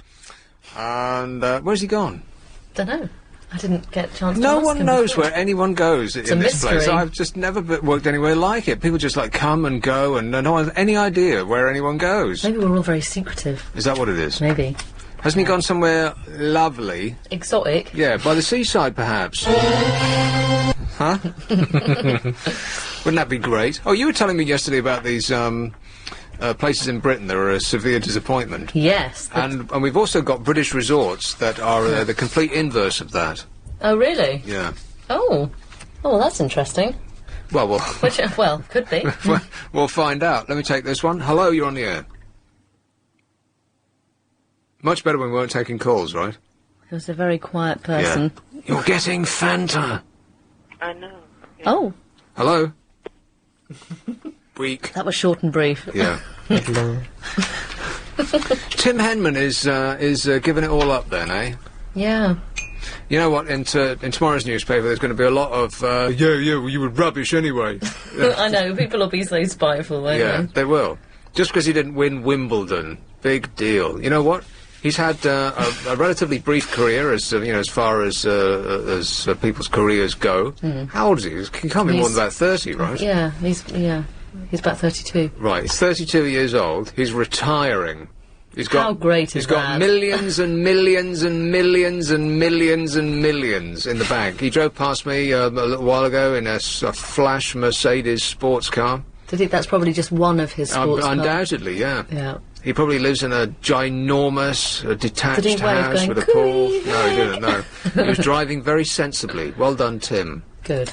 Well, that's all I would expect from him. He's been in the top flight of tennis. I mean, imagine being the 4th best in the world at anything. He was number 4. That's fantastic. He's had a tremendous career, and he's done extremely well, just because he didn't win Wimbledon. So what? I know. People are very damning of him, aren't they? Yeah. Well, that's because we're just, we hate success. And we do. In this country, we want people to just win completely for us, or not at all. Yeah. We like success or complete rubbish. Yes, that's right. like comedy that's probably right, yeah. Either you're total rubbish, like Eddie the Eagle. Yeah, everyone always remembers him. We'll love you forever. Wasn't there a swimmer as well?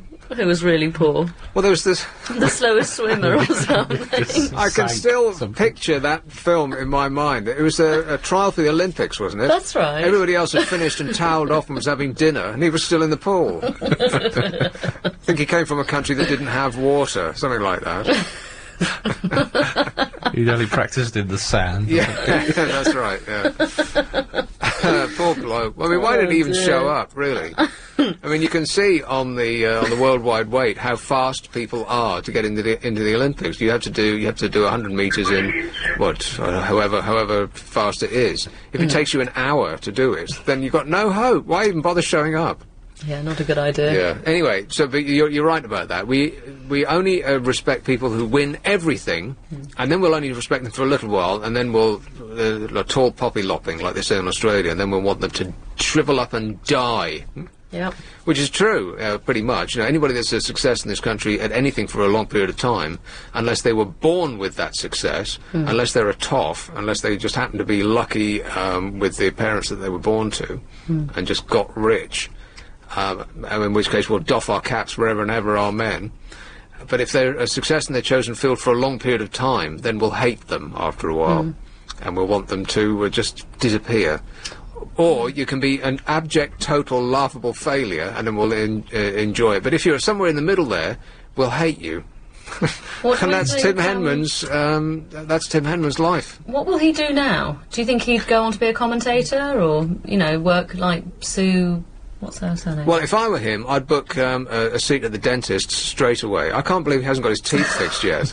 I think that's quite good, though, that he hasn't done that. He hasn't succumbed to having to look the part. Yeah, but every time he speaks, you can't drag your eyes off his teeth. It's like he's got David Bowie's old set. Yeah, but, he's not trying to wow us with his looks, is he, particularly, which is quite... Well, I don't know. I mean, I would imagine that most of the money he's made has been from endorsements of products. Yeah, probably. Yeah, for which you need to look good. You also need to But you don't know, because we know who he is anyway. Yeah, you also need to be super bland. It really helps to be super bland, because then the product endorsements will come rolling in. If you go out all night on the town having a bender, then Persil won't want you.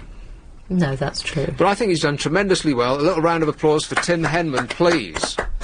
When was the last time that... can you even remember the last time that tennis was interesting? No. No. Jimmy Connors, Illy Nastasi, that was it. After that, it was boring. What about the Scottish chap? He's very exciting, isn't he? Oh, yeah. He's apart from this Wimbledon, of course, where he didn't play. What's his name again? Murray. Surly Scottish bloke. Yeah. No one's remotely interested, I don't believe. They will. Yeah, if he's back next year... It'll have to become Murray Hill or something. Well, I don't think he's likeable. That's the problem. Timmy is likeable. He's like a little. He's like Boris, like a little teddy bear, isn't he? And people say Timmy. But Murray has got a bit of sort of oomph about him, hasn't he? A bit of an edge, I think. Yeah, he's very young people still. Like the kind of rebel. Okay, steady on. No, not like that. For goodness' sake. They like a rebel. I suppose so, yeah. But not in tennis, they don't. In rock music, not in tennis. Oh, they do in tennis. Look at McEnroe. Yeah, but he's American. He could get away with it. When you start screaming and shouting with an English accent, then people start to become very embarrassed. Maybe. Pat Cash. He's Australian. Yeah. That's American by default. Talking of rock and rollers, by the way, Bad Boys, they were on the O2 Centre again tonight, weren't they, the Rolling Stones? Yeah, with their fags in hand. Yeah, yeah. The Rolling Stones will not be prosecuted despite repeatedly flouting the smoking ban during the first concert on home soil since the new law. This was not was it last night or the night before? Must have been the night before. Yeah. Although Keith Richards and Ronnie Wood lit up time after time on the O2 stage in London, mate. Greenwich, it was Tuesday night. Greenwich Borough Council said nothing would be done because fans at the 23,000 capacity venue had not objected. And if fans had objected, if anybody had, okay, I'm objecting, what are you going to do about it? Stand up with your hand up. Excuse me. Tuesday's concert was the first of 3 nights at the O2 at the conclusion of the Bigger Bang World Tour. The band at the conclusion, really, this is the end of the tour. You know, this tour lasted 2 years. These people have been living in hotels for 2 years. That's hideous, isn't it? That is hideous. Oh, I'd hate that so much. When you think, every time when you go away, how much you miss your bed. Can you imagine doing that Well, for I'm 2 sure years? that they've been affording nice beds. Yeah, well, I'm sure. They haven't been staying in hostels, have they? I bet you they miss their own beds anyway. Oh, I'm sure they've got several in houses dotted around the world. I'm sure there isn't one bed that they've got. That's true. I'd never thought about it like that. The band had been warned they faced a £50 penalty every time they lit up. So they would have to smoke 40 million cigarettes for it to actually start to dent their profits. Yeah, which is, you know... With tickets selling at up to £150 each, this is unlikely to have been of great concern. So how long was the concert? 2 hours. That's too much. £150 is too much. 30... They couldn't have smoked more than 20 fags in that time, could they? £30 is about right. I think Prince got it right. About 30 quid seems reasonable to me. 150 quid for 2 hours of entertainment, that's just way too much, isn't it? That's really taking the Michael. I don't know how they can get away with it. I mean, I saw them for free at Twickenham, and that was tremendous value for money. For free? Yeah. How did you manage that? Well, I'm in the business, innit? Rock and roll! Oh, I see. You sneaked in. The venue could also be fined £2.5 grand for failing to stop them, but after the show, a Greenwich spokesman said, "We have reminded the O2 of their obligation to enforce the smoking legislation. We are satisfied with the assurances they have provided that this will not recur." What rubbish. Of course it will recur. It recurred the following night and the night after that. Like someone's going to tell Keith Richards he can't smoke on stage. Well, we can't function with that fag in his mouth. And was this the only venue that they've had this problem for all of their tour? I bet it was. Well, the smoking ban wasn't enforced when they played Twickers early on in the year, was it? Has it just been in the UK? I don't know. I mean, it's such a small and insignificant story. If they did it in Italy, then it wouldn't make the news here, would it? No. But of course they're going to smoke on stage. Under the new laws, some performers are allowed to smoke on stage, where the artistic integrity of a performance makes it appropriate for a person to smoke. But officials said the Stones did not fall into this category.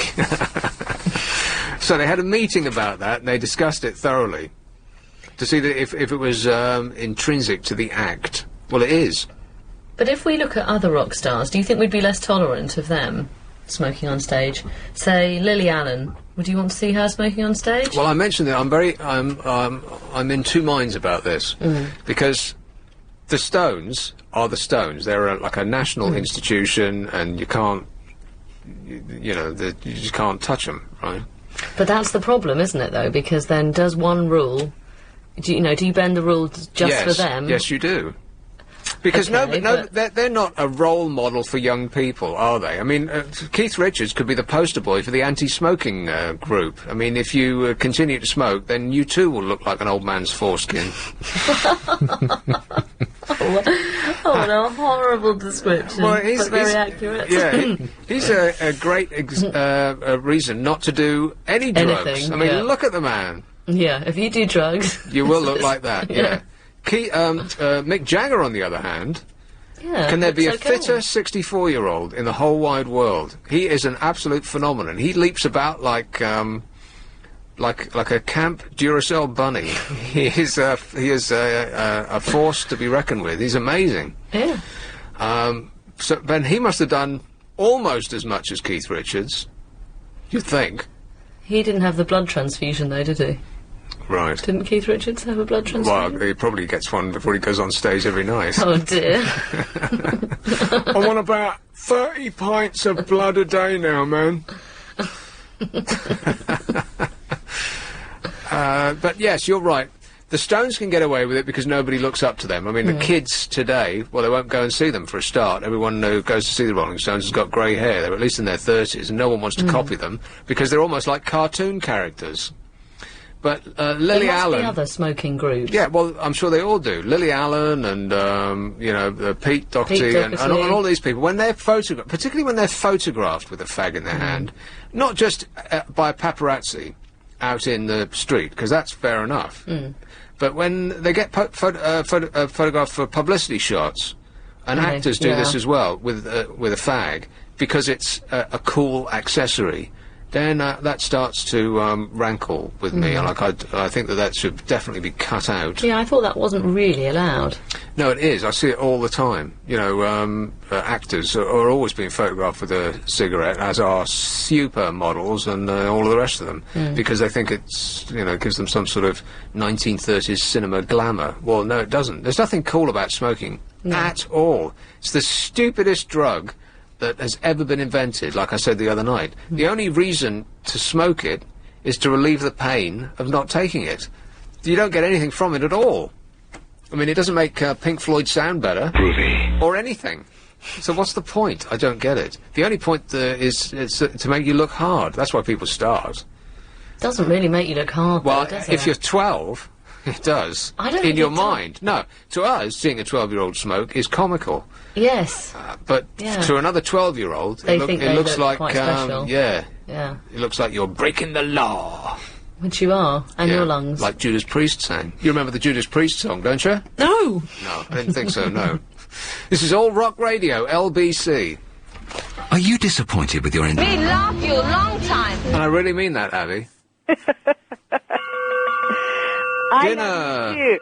I was just thinking, imagine having a Hollywood movie and have no more cigarette scenes in none of them. Can you just imagine how many of any romantic scenes or any plot they have, there is nobody going to have a cigarette smoke? Just the thought of it.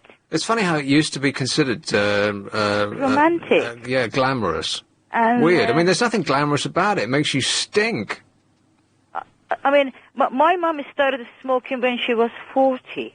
And I said, That's why you weird. do that, Mum? She said, every time I'm watching television, she says, I just see all these fantastic way of they blowing the, smoke out of their mouth. And it just made her feel like she's actually missing something. Missing out, yeah. And then I would just say, no, Mum, this is just a plot. These are just props of making the movie as long as they actually building it. Well, you've got to start dishing out some discipline to your mum. God bless her, she's gone. Oh. But I was thinking seriously about Hollywood movies without smoking. Yeah. If they were... What is that? I told you this is how to calm people down. Oh, right. I'll give you one more nice one. See if I can do a nice drumming. All right, hit me with your best shot. Are we calm yet? No, not really, no. Now we're just getting annoyed. Okay, thanks a lot, Abby. How was that? That was, really irritating. Thanks a lot. I've got to go. Cheers. Bye. Bye-bye. How about Wandsworth? James. Oh, James? Hello? Yes, James. Yes. How are you? Fine, thanks. Great. So what's up? Yes. I'm calling from Knightsbridge. I'm a first-time caller. I've heard a lot about the station from my grandchildren. Okay, just as soon as you started speaking, I thought, like, alarm bells were ringing in my mind. Warning! Warning! Like that nice lady was ringing her bell. I was, had a mental bell going as well. He certainly sounded very old, didn't he? Yeah, like about 14, yeah. Yeah, we can't have great-grandfathers on at this time of night. No, not yet. No. Call later, mate, when I'm not here. Here's, Banstead. Hello, Charlotte.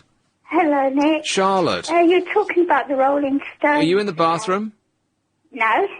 Why do you sound I'm so... I'm in the hall. Echoey, in the hall. Hallway. Right. Is that where the phone is, in the hall?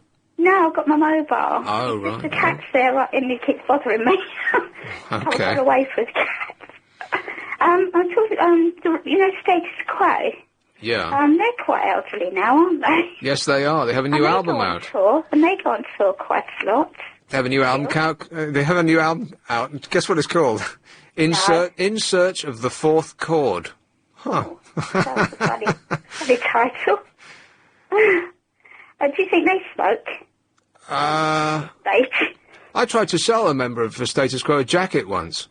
Did you? Yeah, it was the blonde one. I think he plays bass. Francis Rossi or Rick Parfitt? Rick Parfitt. It's Rick Parfitt. Right, the sort of blonde curly Blondie, hair. Yeah, shaggy, right, sort of, yeah. I was working in a Top People's Gentlemen's Outfitters. Oh, really? And they came in and, he didn't buy it. It was, I said, this would be great, mate. You can, this jacket, it'd be great for going on tour, because you can just chuck it in a washing machine.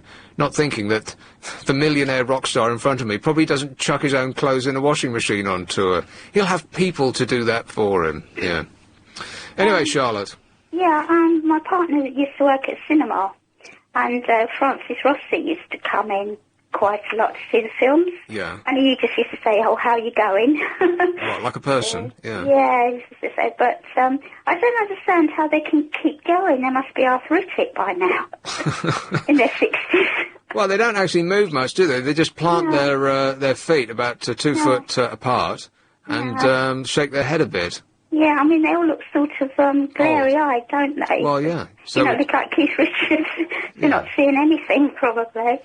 Apart from the money. Blank, probably. Just think about the money. Yeah. Okay, Charlotte. I was going to ask quickly. Yeah. When the Rolling Stones came out the same as the Beatles, was it the same time? The what? Did the Rolling Stones come out the same time as the Beatles? Yes. Pretty much. Which did you prefer? The Beatles to the Rolling Stones? The Rolling Stones every time. Did you? Yeah. So you like the rock ones? Well, the Beatles, they were too nicey, and the Rolling Stones, they were the bad boys, yeah. No, definitely the Stones. Okay. Thanks, Charlotte. Cheers, ta-da. Bye. So, the only thing that I've been sent here by an outside company just came in the other day. Did you see it? I've been carrying this around there with me, and it's very apropos of that last call. How come that bag hasn't destroyed, like, just exploded yet? Hi, Kathy, it's Lucy. I'll pop you through, okay? Thanks. Oh, is that Kathy?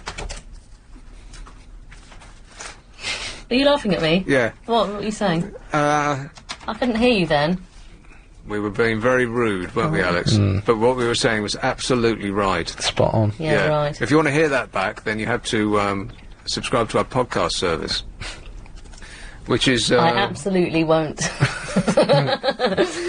Listen back to us, jabbering away. ldc.co.uk/LBC Plus. Is that what it is? You don't even have to do that. If you just go to lbc.co.uk and go to our podcasting service. Okie dokie. It's very good, and I thoroughly recommend it. By the way, I normally, there must be a lot, or most of the audience, I would think, are thinking, who the bloomin' hell is this bloke? Where's Clive? Clive is back on Monday. I normally do Saturday night.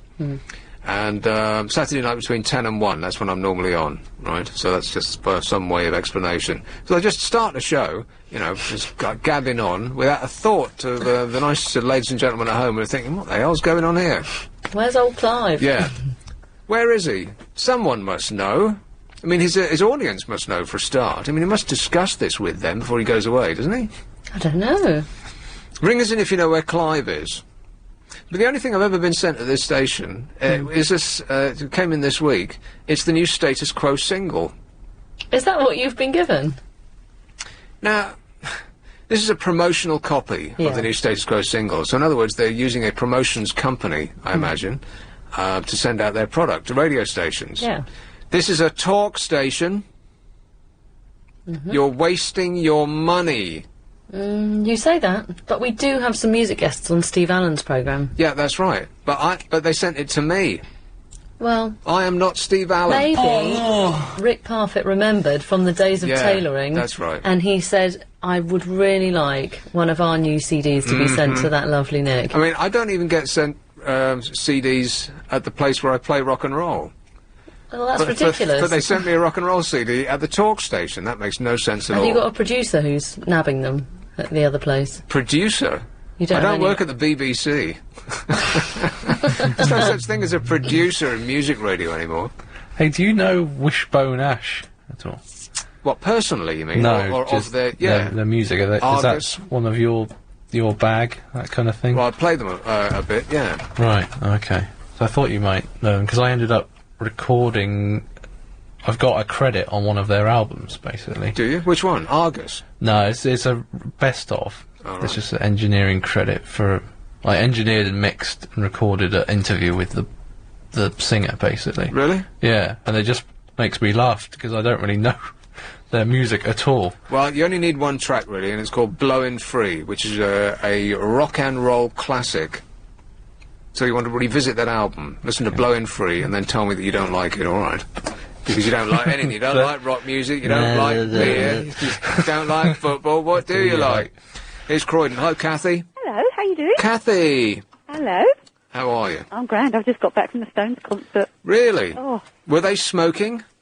Well, he said it was cotton wool rolled up, actually. It was magic. And how they can jump around that stage and go from one side to the other at their age, I don't know. Well, when you say they, you actually just mean Mick, don't you? It was mainly Mick, yeah. Yeah. Yeah, it was. He is phenomenal. Phenomenal. He really, really is. It was a great show, and fair play to them. You know, I hope to God if I get to their age that I can carry on like that. I don't think that there's any chance of that. He must be on some special medicine. Oh, he must be on something, but it was brilliant. A brilliant show. And, you know, he said it's going to be the last tour, but I hope not. Well, the last tour has to come eventually, because you wouldn't think that that Keith could actually get through much more. I mean, look at him. I know. He looks I mean, Mick looks like he could go on actually forever. He does. He was brilliant, and it was just, I was in awe of them. It was fantastic. We had fantastic seats. We were about 10 feet away from them on the stage. You could see every line. Oh, it was magic. And the bit where what they call the B stage moves away from the main stage and then goes towards the people in the back. Yeah, that was phenomenal, and that's great for people, you know, who weren't lucky enough to have seats like we had. Yeah. They get to see it as well. How much were your seats, Kathy? I actually won them. You won them? Yes. So they were free? They were free. Like mine. Yeah. Great value for money. And chauffeur-driven there and back. Wow. It was magic. How did you win those? On a rival radio station. I listened to What? in the morning. Sorry. But, yeah, it's nice to have seen them, eh? Oh, it was amazing. A lovely venue. Fair play to O2. They've really turned the dome round and made it worthwhile. I keep... we're due for a break. I've got to go, but thanks a lot, Kathy. Cheers, my dear. Ta-da. I took the inside track. Would you mind telling me what this is all about?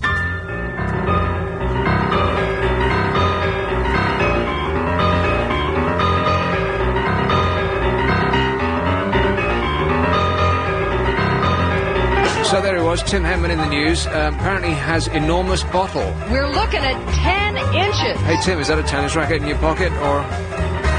Never mind.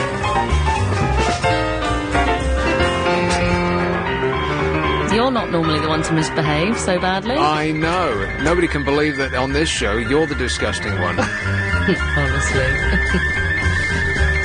But he's right. I mean, just to say that he didn't have the bottle to become number one, well, he just wasn't good enough, that's all. Yeah, I'm sure he had the bottle. Yeah, to be number 4, there's tremendous work. Well done, Timmy! Well timed. It's a really wet name, Timmy. Timmy! Yeah, it is, yeah. Well, it's the first part of timid. Yes. Isn't it? He said Nicholas. Do you want to hear about some of these more disappointing sites in the UK? Okay, what have you got there? Okay, I have the 10 most, well, according to a survey, the 10 most disappointing sites in the UK. And last night you guessed one of them. Sites.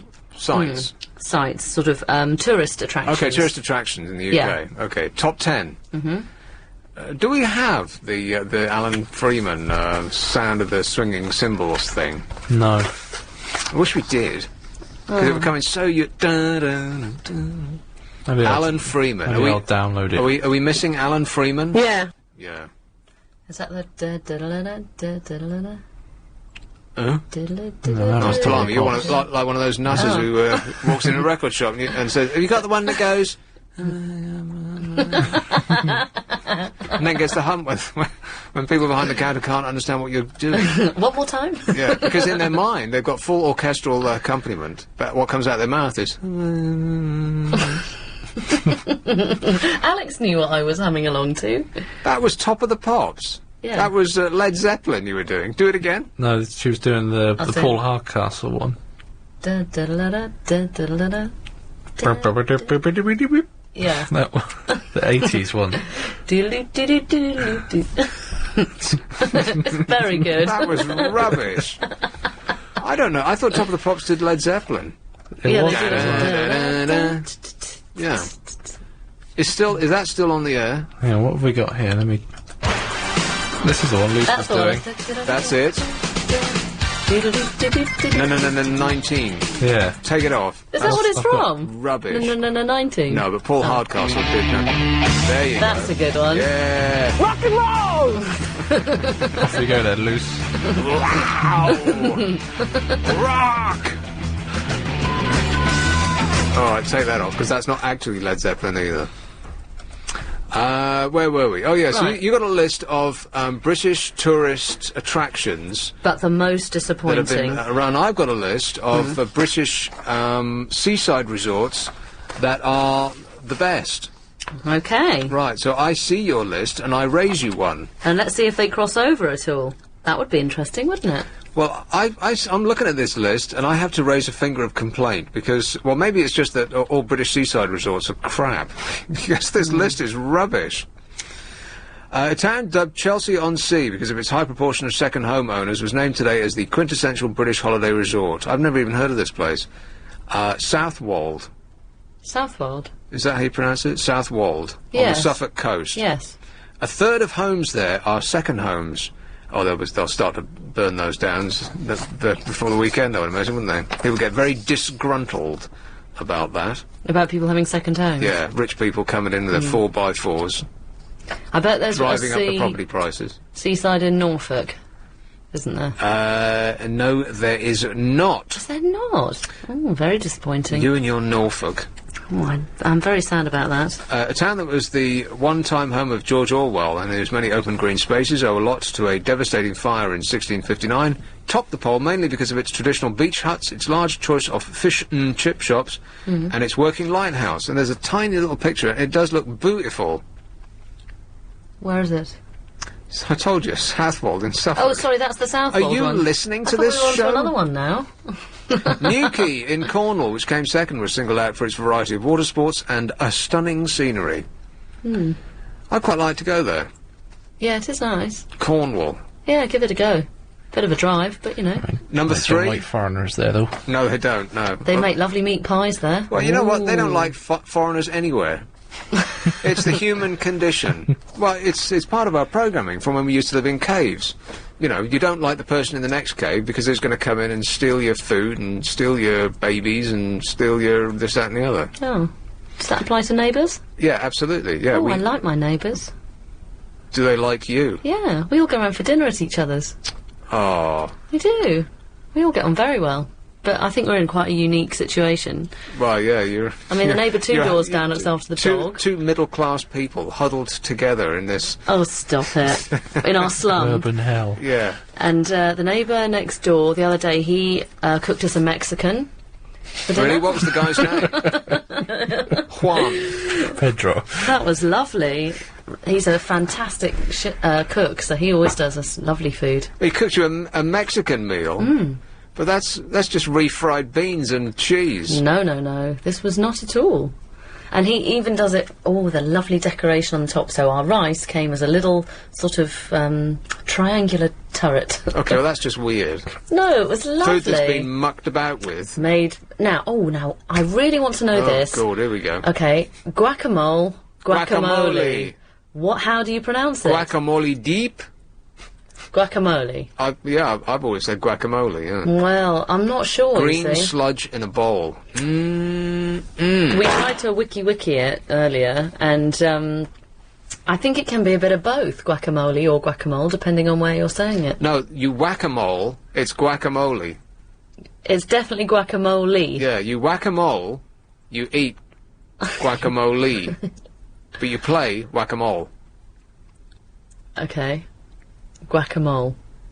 Not guacamole. No, you whack-a-mole, Whack-a-mole? you eat guacamole. You know what whack-a-mole is? What, whacking a mole? Yeah. That's right. Yes, well done. Yes, the but then- clue is in the name. Okay, yeah. so if you know whack a mole... You know what whack-a-mole is? It's the fairground game where, Oh, I see, you've and got you the- thump it down. Yeah, you whack-a-mole. A little head comes up out of, That's right. out of Yeah. out of little holes, and you have to whack the mole. What Okay. an awful game that is. That's not teaching the kids respect, is it? Oh, I mean, okay. even if you're So where presented did you with a pick up mole, this- Be polite! be polite. Where did you pick up this rhyme that meant that guacamole? I just made it up. But then you confused me because you said guacamole, guacamole something dodely or something. What was the last bit? Wow. Have you been smoking Keith Richards? What are you on? So the correct pronunciation is guacamole.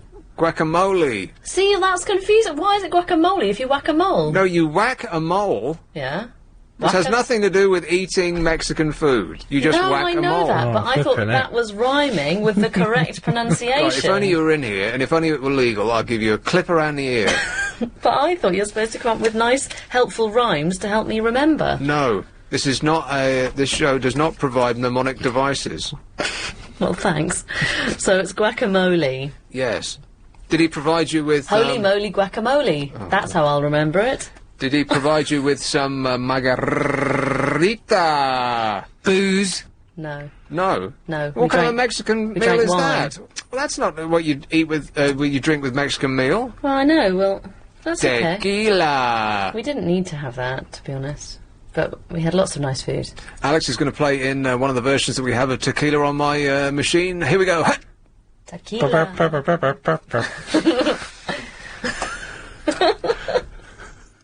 So did you get massive gas afterwards? I bet you did. What? You can't ask that kind of question. That's a yes, isn't it?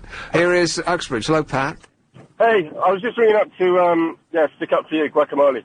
Guacamole, see? That's it. I've got a police car in front, so I'm going to go, yeah. All right. All right, bye. Ta-ta. Here's a mobile. Hello? Hello? Hello?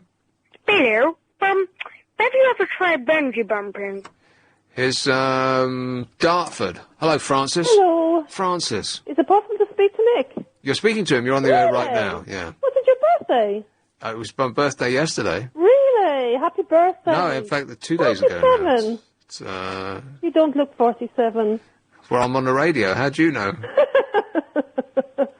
Your voice? Oh, yeah, my voice. Yeah, my voice doesn't look 47. You're fair, you're slim. Mm-hmm.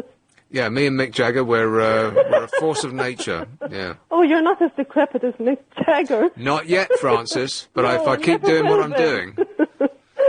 Oh, dear, no, you don't look 47. You're wearing well. Yeah. Well, it's all the late nights and the booze and the you-know-whats. Good life. That's what I put it down for, You must have a healthy lifestyle. No, like I just explained. I do everything wrong. Everything wrong. Anyway, was that it? Did you get my card? Pardon? Did you get my card? Sorry, it's a bit effeminate, but no, I find at the time. I only got I got a postcard. No. One postcard I got. I think that's from Jim. Yeah, that was from Jim. Poor yeah. thing. No, I did not, Francis. How do you feel about being 2 years off 50, the big 5-0? Half a century, dinosaur Nick. It's really bizarre because I can't relate to it in any way. I know what you mean. It's weird. Because I could relate to being 20. 20 felt like 30? 20, and then 25 was 25. 30 felt a bit odd because it seemed a bit old, but I was prepared to accept it. 40? But after that, the number that you are, the number of the actual age that I was, I couldn't relate to it. Yes.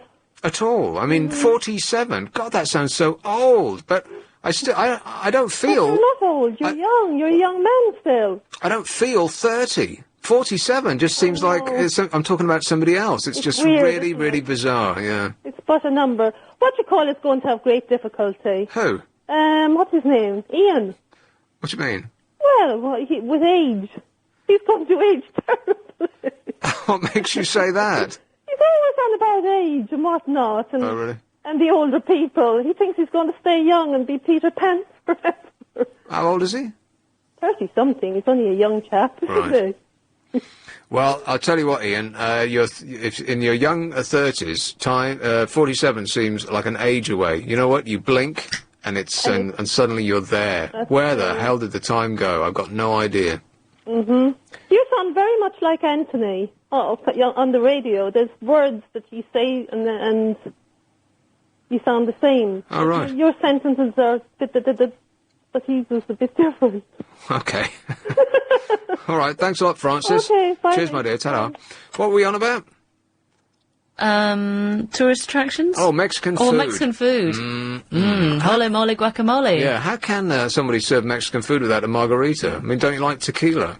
I think it's the best. Not on its own, no. It's the best spirit going. It makes me want to vomit, actually. Oh, that's nice. Vomit, you say. It doesn't not agree with you. It actually makes you want to vom. Is it one you said that's the only alcohol that's not a depressive? I believe that's true, yeah. All alcohols are a depressant. They make so depressed, like that. But I think tequila is the only one that's not, because it's made of cactus, not grain. Happy juice. Yeah. I think I can vouch for that. The I feel tequila happy on nights all I've had. booze. It's just because you keep drinking it, you never stop. So you and the more I drink, the more I want to dance. I went terrible music.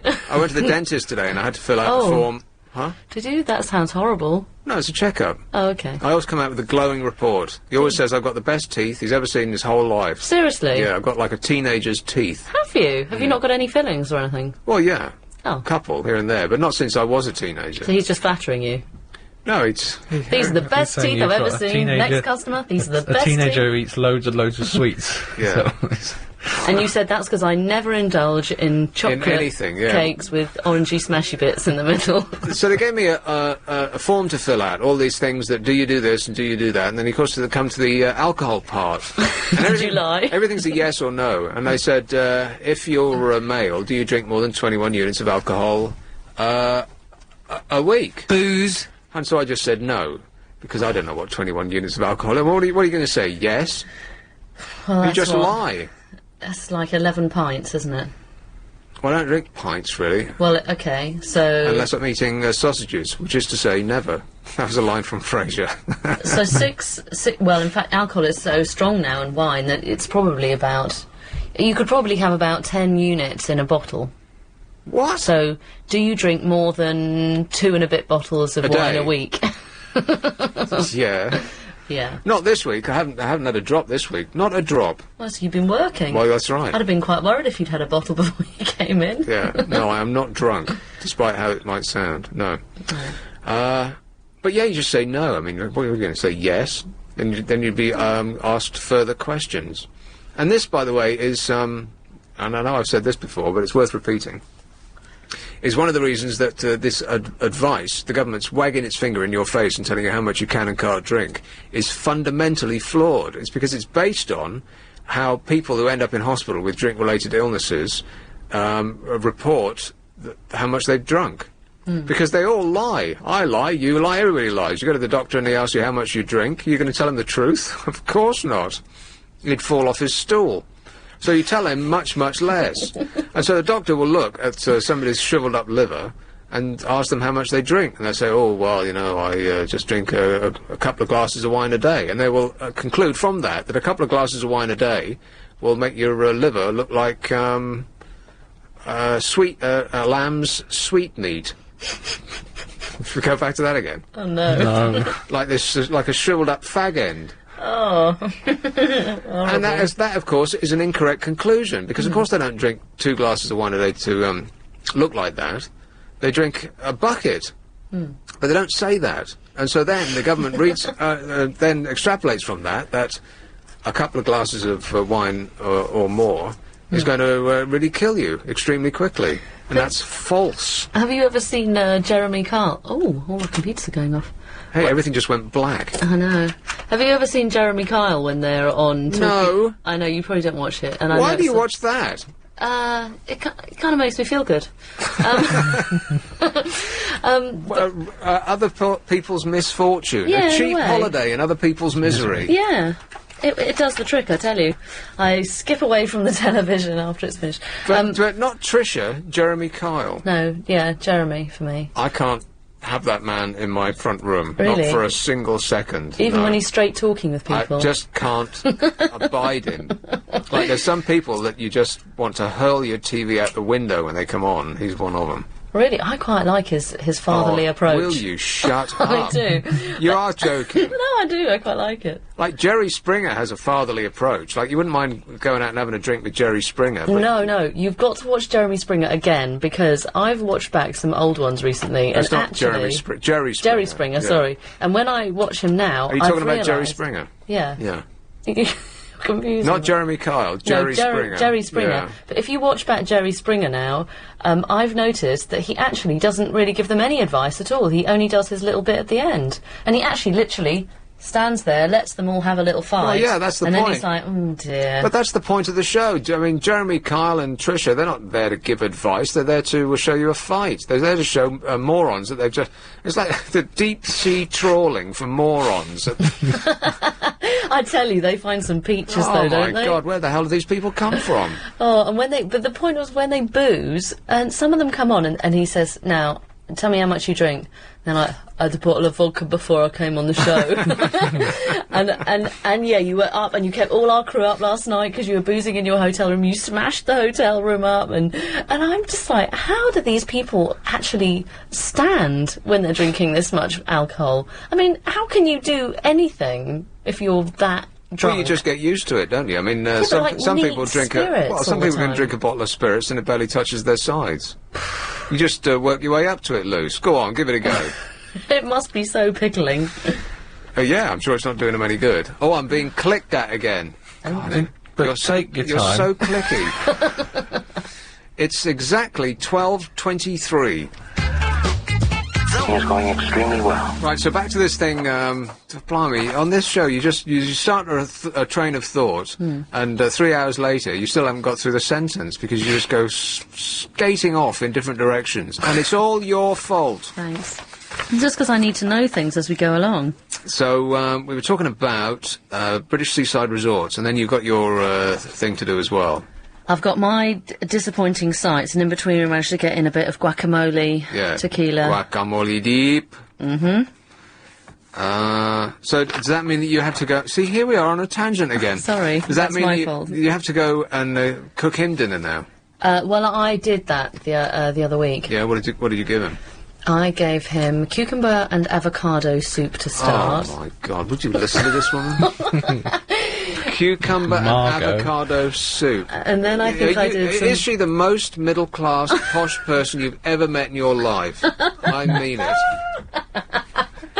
Oh, you're so cruel. And then I think I did some baked sea bass for Maine. Of course you did. And then for dessert... A souffle. No, I don't think I did souffle. Oh, I know what we did. We did, A compote. No, we did baked apricots with vanilla and, yeah, with some mascarpone. Oh, right. On the side. Not creme anglaise. No. Right. Well, that sounds a delight. Was any of it nice? Yeah. Really? That was okay. Okay. Did my best.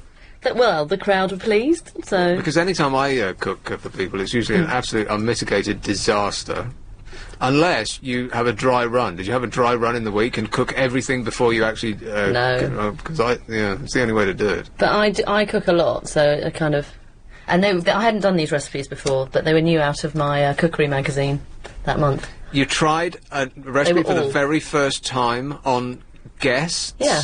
Blimey, you are brave. All 3 dishes were all out of the same mag. Huh. So, because apparently most people will only cook about 12 new recipes ever, and so I'm determined to do as many as I can in the short time I have on this planet. Not that I'm greedy or anything. Shall I take these, or shall we actually get on with what we're talking about? I'll take Go on, these. take them. All right. How long? Who's been waiting the longest? Go for... This one here. Hello? LBC? Hello, Here's a file. Hello, Andrew. Hello? Andrew. Nick, how the hell are you, mate? I am all right. Nick, I've got some information for you about your alcohol, okay? About my what? About the volume of alcohol within your drink. Okay. Right, it's 28 milligrams per unit, Right. which is equivalent to 1 pint of lager. 1 pint of lager. Is that right? Yeah, But, yeah. One unit is 1 pint of lager. 1 unit is 1 pint of lager. I don't think you're right there. I think Isn't that half a pint? Yeah, I think it's about half of a weak lager. Yeah. No, well, I've actually just finished one of the alcohol courses because of work, yeah? Yeah. And they've actually taught me on the course that it's one unit is equivalent to 1 pint, which is also equivalent to one single shot of spirit. Yeah, I would ask you for your money back from that course, mate, because they're completely wrong. What kind of course was this? It was a health and safety course for work, yeah? Right. What kind of work do you do? I'm actually a HGV driver. Right. And how much have you drunk already tonight? I don't drink. Good man. All right, well, we're going to check that, all right? We'll Google I'm it. almost certain that one unit is half a pint. But thanks for the update, mate. The thing is, mate, if you drink, like, a pint of Stellar, yeah? A pint of Stellar is equivalent to 1.5 units. So it's stronger than normal lager. Right, okay. Thanks a lot, Andrew. And we're late for a break. There you go. We are Abbot. We're running late! So that guy called into Ian Lee and said he didn't understand his show, and he seemed like he was complaining and he didn't like it. But crucially, he'd been listening for a couple of weeks. So stop whining. So here's the actual facts. And that guy went on a course, and he still got it wrong. 1 unit of alcohol is equal to half a pint of ordinary strength beer, lager, or cider. That's 3 to 4%. Now, you'd be hard pressed to find a beer or cider that's 3 to 4% these days, wouldn't you? You'd have to add water to it to make it that weak.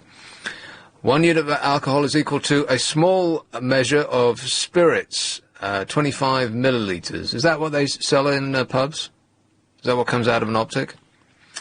Or a standard pub measure, 50 ml of fortified wine. 1.5 units of alcohol in a small glass, that's 125 millilitres of ordinary strength wine, that's 12%. You're also very unlikely to find wine that's 12% these days. So they used to have this thing about wine, getting them about 12%. And you had to really just buy German wine, pretty much, which is awful stuff. Sweet, yucky. I've seen wines at 15.5%, which is just absolutely insane. Yep. I mean, that must be like drinking cough medicine. But a small glass is 125 millilitres, and nobody has one of those anymore. I mean, those are tiny. So, basically, whatever they're telling you to drink is much, much less than you are actually drinking, no matter who you are, pretty much. And often in pubs these days, I find that you can't even get a small glass anymore. Yeah. They only serve you the big glasses. And the big glass, you're drinking a third of a bottle in a glass. Yeah. It's frightening. But anyway, I don't want to talk about that all night. But that's just the facts. Yeah. The facts, Jack. Here's, we're never going to get through these things, are we? No. Tunbridge. Hello, Melanie. Hello there, how are you? All right, thanks. Good. Well, I've just finished work, and I work in a pizza place, and I was just wondering, what's everybody's favourite pizza topping? Well, I'm glad you asked, because I make my own pizza every week, from scratch. Really? Yeah. From complete base and... The base, the sauce, everything. Wow. This is what you want to put in a pizza to make the best pizza in the whole wide world. Have you got a pen and paper? Yes, I'll write this down, and I might change the boss's recipe. Right, first you put some sauce on it, in it. Yes? Then you want onions, pepper.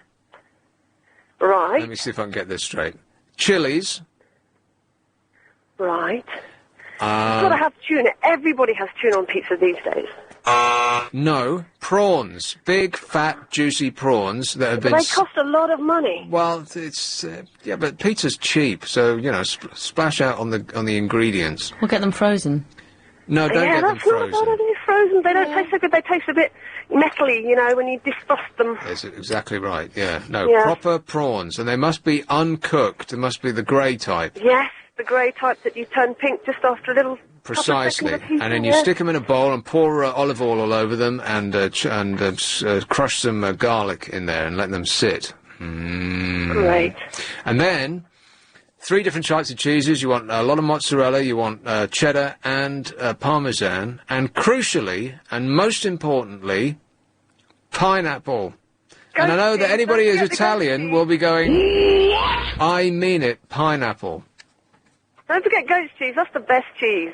No. Goat's cheese is great. Can't go wrong with that. No, no, no, no, no. Anyway, thanks for that. Okay. Bye-bye now. Ta-ta. Pizza. I'll put your recipe on the blog afterwards. Really? So that everyone can see it forevermore. All right. Well, it's not really a recipe, is it? It's, it's your special recipe. I suppose so. Do you make the flour base? Everything. You do? Everything. Do you do a thin base? Yeah. Or is it big? Very, very, very thin. Okay. And it helps to have one of those pizza stones as well. To cook it on? Yeah. Yeah. Nice. Because otherwise the thing just stays wet. If you put it on a pizza stone, I mean, whack the oven up as high as it will go. And then, 10 minutes? And then it's in there for about 10 minutes, yeah. Lovely. I know. Salad with it? Yeah, a little bit of salad, a little light green salad. A little bit of garlic bread? No, you're eating bread. What do you want garlic bread on the side for? I know. Maybe it's an overkill. It's like having Just have some olives to start. Olives? Yeah. Don't say olives like that, so disparagingly. Olives? Yeah, what do you want to eat then for? Some nice marinated olives? No. You just want some booze on the side. Something nice on the telly. It's a perfect night in, am I right? Yeah, I'm not sure about the fruit-fish medley on the top. The fruit-fish medley? Yeah. Prawns and pineapple. Yeah, it's fabulous. I can't see how that would mix well. It does. Believe me. Please believe me, let me go. Derbyshire, hello, Alan. Good evening, Mr. Abbott. Alan. How does it feel to be older, then? I've got no idea. Birthday the other day, I thought you might know. You say there's no good British comedies anymore. Did I say You that? said that in the past. Okay. I came across a thing on Channel 4 called The Phone Jacker. I just wondered if you've actually ever seen it. I think I tried it, and I thought, no. You've got to keep watching it. It's really funny. All right, I'll give it a go. Okay, then. Thank you very much. Thanks a lot, mate. Ta-da. The Phone Jacker. That's just, that's somebody doing, crank calls, right? Right. I've not seen it. The DJ's staple. Hey, let's do some crank calls. Okay. Nah. So is it sort of just done as a documentary, or is it all... No, I think it's just somebody doing crank calls, which is just such an old. It's just old. I can't believe that. It's an Noel Edmonds thing, isn't it? Yeah, it's that old. Yeah. Nah. It's being impolite to people for our amusement. Yeah. It's like, no. And the thing is, there's no need for that because we get enough of that from the cold calling anyway in our homes. Yeah.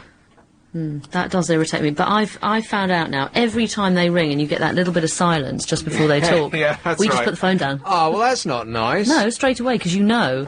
And the thing is, you don't want to get sucked in, because as soon as they speak to you, they say... Well, they go into robot mode, don't they? But you have to cut straight through that, because I've been that person, so I know what it's like, and it's soul-destroying, because It's awful. Yeah, it is. It's just the worst job I think I've ever had. I mean, it wasn't the most physically taxing, but mentally it was awful because you're given a list of people, a list of phone numbers, and you have to call them all up. And you've got a script in front of you which says, well, you've heard it every time these people call. Did you have to do the, how are you? How are you today? Hello, And they find out your name. Is that Mr. Blah-de-blah? Yeah. Oh, hi, can I call you by your first name? No. No. And they still carry on. Have you had a good day today? Yeah. No. Why are you asking me? It's none of your business. Oh, that really annoys me. Yeah, but for them, every time they pick up the phone, which they have to do over and over and over again, they're talking to somebody who doesn't want to speak to them. Yeah. And after a while, it just becomes really soul-destroying, and you just don't want to make that next call. So don't you think it would be better if their approach was completely different? Instead of this pretending to be your best friend, why don't they just ring up and say, I don't want to waste your time, do you want your windows doing? That is just be better. Have you got a new kitchen? Yeah, okay, fine, bye. That's all you need to say. Don't, or they do... would there be a better time to call? And my husband always gets sucked into this, and he says, yeah, call me tomorrow. So, of course, I'm the mug that always has to get the phone call. And they say, oh, he's not in. Never mind, we can ask you, Mrs. Blah-de-blah. Now, would you like a new kitchen? And I'm like, oh, I don't want to answer this. Hey, Lucy. Yeah. Would you like a new kitchen? No. Is that a yes? We've just had it done. Right. I tell them, and they say, are you sure? But now, have you got the right insurance? Would you like a bit more help with this? La, la, la, la, la. Very boring. You're going to ask them, hey, what are you wearing? Is that the thing? Is that well, is that what you say to them? I've not tried that, but I usually just cut through and say, you know, you're wasting your time with me, but, you know, better luck on your next call, which is the nice thing to do. Be polite! You see, I mean, it gives them a little bit of positivity to go through the next call, because every time they call someone, they get met with abuse. So maybe if I tried, hey, you're doing a great job, but it's not for me, ta-ta. Well, no, that's just rude. Why? Well, hey, you're doing a great job. You clearly don't think they're doing a great job. That is sarcastic. Well, they're being equally sarcastic when they're asking me how I am, and have I had a nice day? Have you had a nice day? And what are you doing at the weekend? I've even had that. I don't want to tell them. What are you doing at the weekend? No, tell me. I'd really like to know. To a wedding. That's the thing. And also, I get sucked in and I start answering, and that's when I get really cross with myself. Because I think, oh, why am I answering this? But they put that nice little smiley voice on, and I think, oh, I can't be that grumpy. But you're right. There is this gap before they start speaking, during which your heart sinks. Oh, got to get in there straight away. Off. Yeah. But they'll just call you back. Yeah, I guess so. Just deal with them. I try not to answer the phone as much as possible at home. I hate answering the phone. I've become phone phobic. Well, because of what you do for a living. Partly, yeah, I think so. But even the mobile as well, all the time. It just feels like the phone never stops ringing. I feel like I'm being chased around with my phone. Do you ever get that feeling? No, never. Oh. Just me then. But no one ever calls me. I don't believe that. Where's my sad music? Have I got any sad music? Loser. Oh, hang on. Unhappy. Oh. Unhappy. That's not sad music. That's funny music. No, you think I'd have that violin thing I used to have? The stuff that I haven't got on my machine, I could write a book. Anyway, back to this thing. Are we ever going to finish this, or what? So the top 10 of British resorts, okay?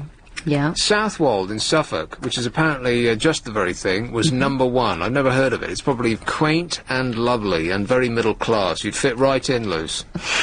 Do you think they'd like my avocado and cucumber soup? Oh, yeah, you go down a bomb.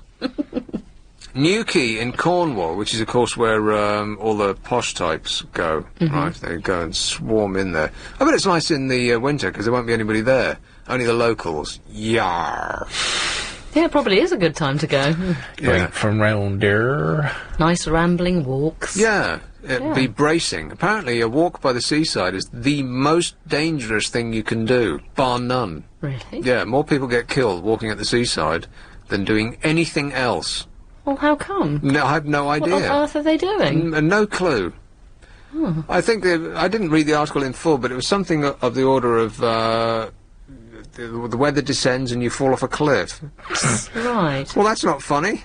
I think that one of the best things ever is being on a beach in a storm. Like, yeah. I used to do that all the time when I was down in Dorset. And what, out there on your own, contemplating how dreadful everything is? No, it's brilliant. Go out in the middle of the night. That's the best time. What? Yeah, go to... Because there's guaranteed to be nobody else there. Yeah. And just go out in the middle of the night when it's blowing like... You and the serial killer in the shadow. Yeah. Oh, I would hate that. Oh, it's great. I would much rather be in my home with a battering storm outside. Feeling nice and cosy under my duvet. Well, as long as it's not raining. Well, it normally is, though, in a storm, doesn't it? No, but By the sea. No, I'm with you there, Alex. That does sound, it sounds... There's something about storms. Yeah. If they're going on, I need to be in them. Oh. Out in it. In it. You're very strange, you two. Well, Alex is weird. Well, you said you'd join him. Well, I'm just going along with him in case he turns violent. He has got that scary beard. Yeah, he does, yeah. No wonder that guy unclamped your car. Newquay in Cornwall, which came second, was singled out for its variety of water sports and stunning scenery. Plus, you know, there's a lot of hot Chelsea types all having hot blonde posh sex with each other. The survey was taken before... Scarborough in Yorkshire was touted as the country's first seaside resort, completed the top 3. What? Scarborough? Have you ever been to Scarborough? No. It is I like the little song, though. rubbish. What song? Are we going to Scarborough Fair? Really, please don't go on. I went to Scarborough. I saw Ken Dodd in Scarborough, and I stayed in a hotel. And why did you do that? An hotel in Scarborough. Well, because what place do you want to see Ken Dodd? You've got to see him in a traditional northern seaside resort, right? Perfect place to see him. Ken Dodd? Because he was there, and I was in Scarborough, and there was nothing else to do. Why were you in Scarborough? Yeah, exactly. Which was the pull, Scarborough or Ken? Either is bad. Well, no, he just happened to be there. It was a coincidence. And I was in Leeds at the time, so went to Scarborough because it was, you know... You said Ken's there, I must go. No, I had no idea.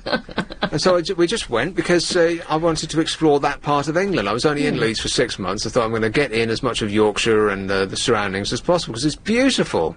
Leeds, not that great. The surroundings of Leeds is fantastic. Ilkley Bartat and all that stuff.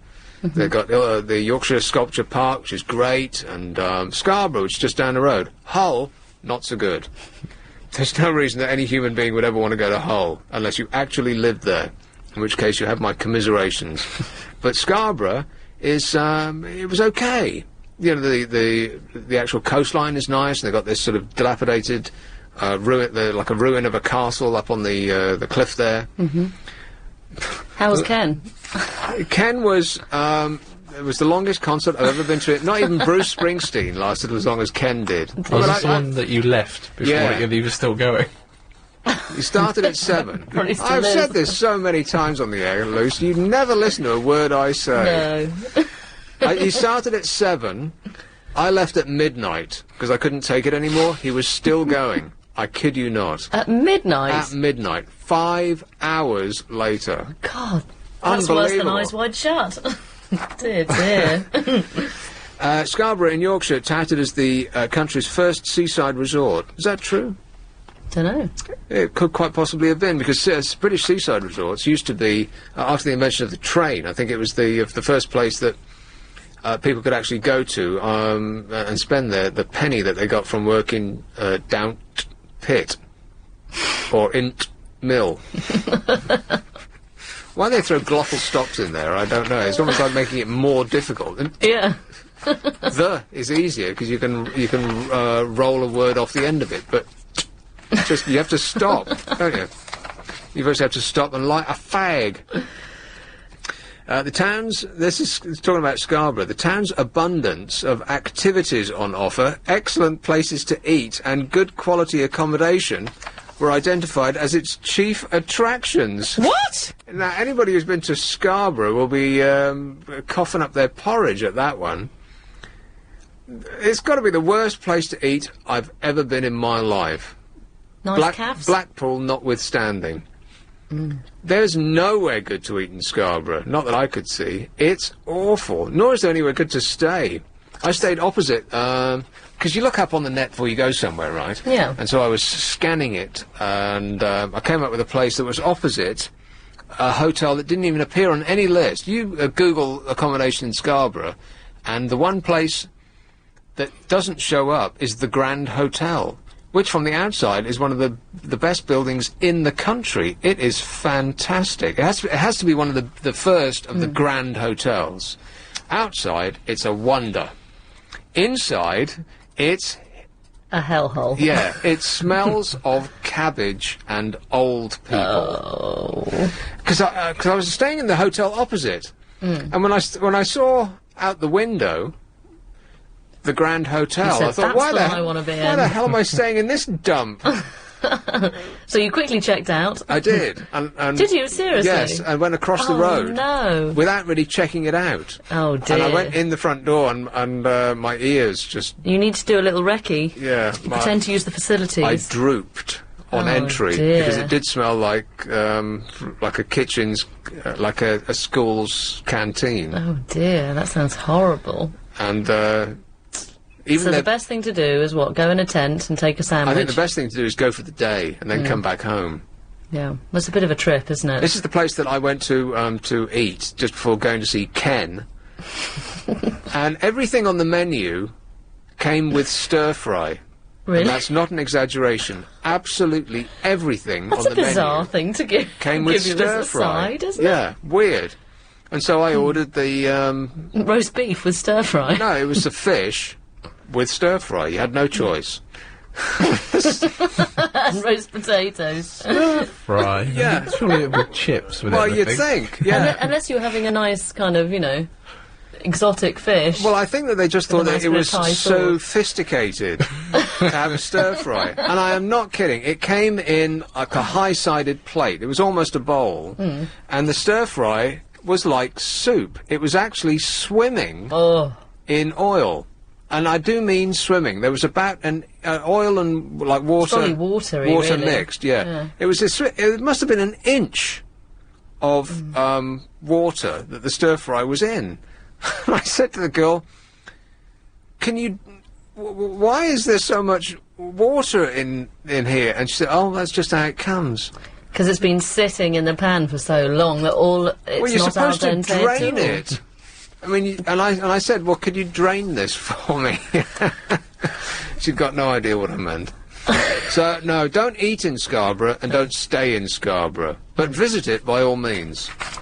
And that's in the top 3, which tells you a lot about British seaside resorts.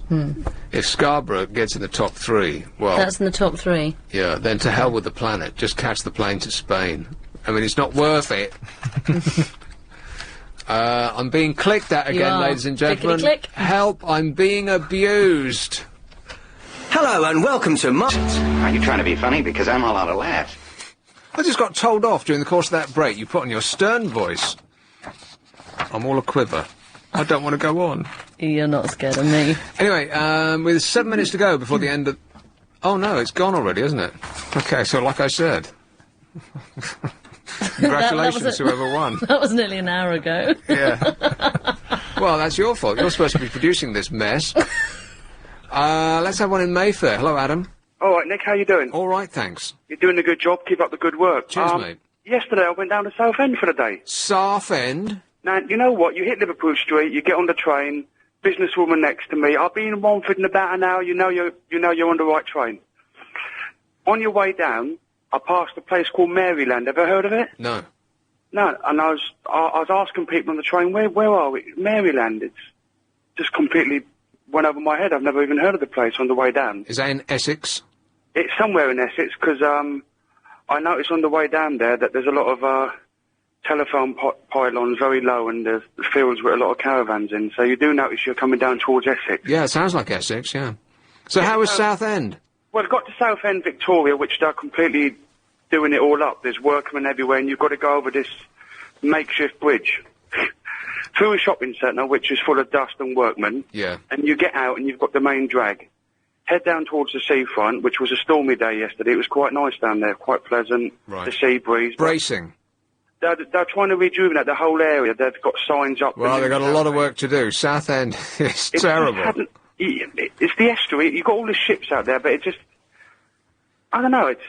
Maybe horrible. they can do something with the seafront. Yeah. It's a seaside resort, but it's got a lot of work to do, I think, you know? A lot, yeah. I don't think there's enough money in the world.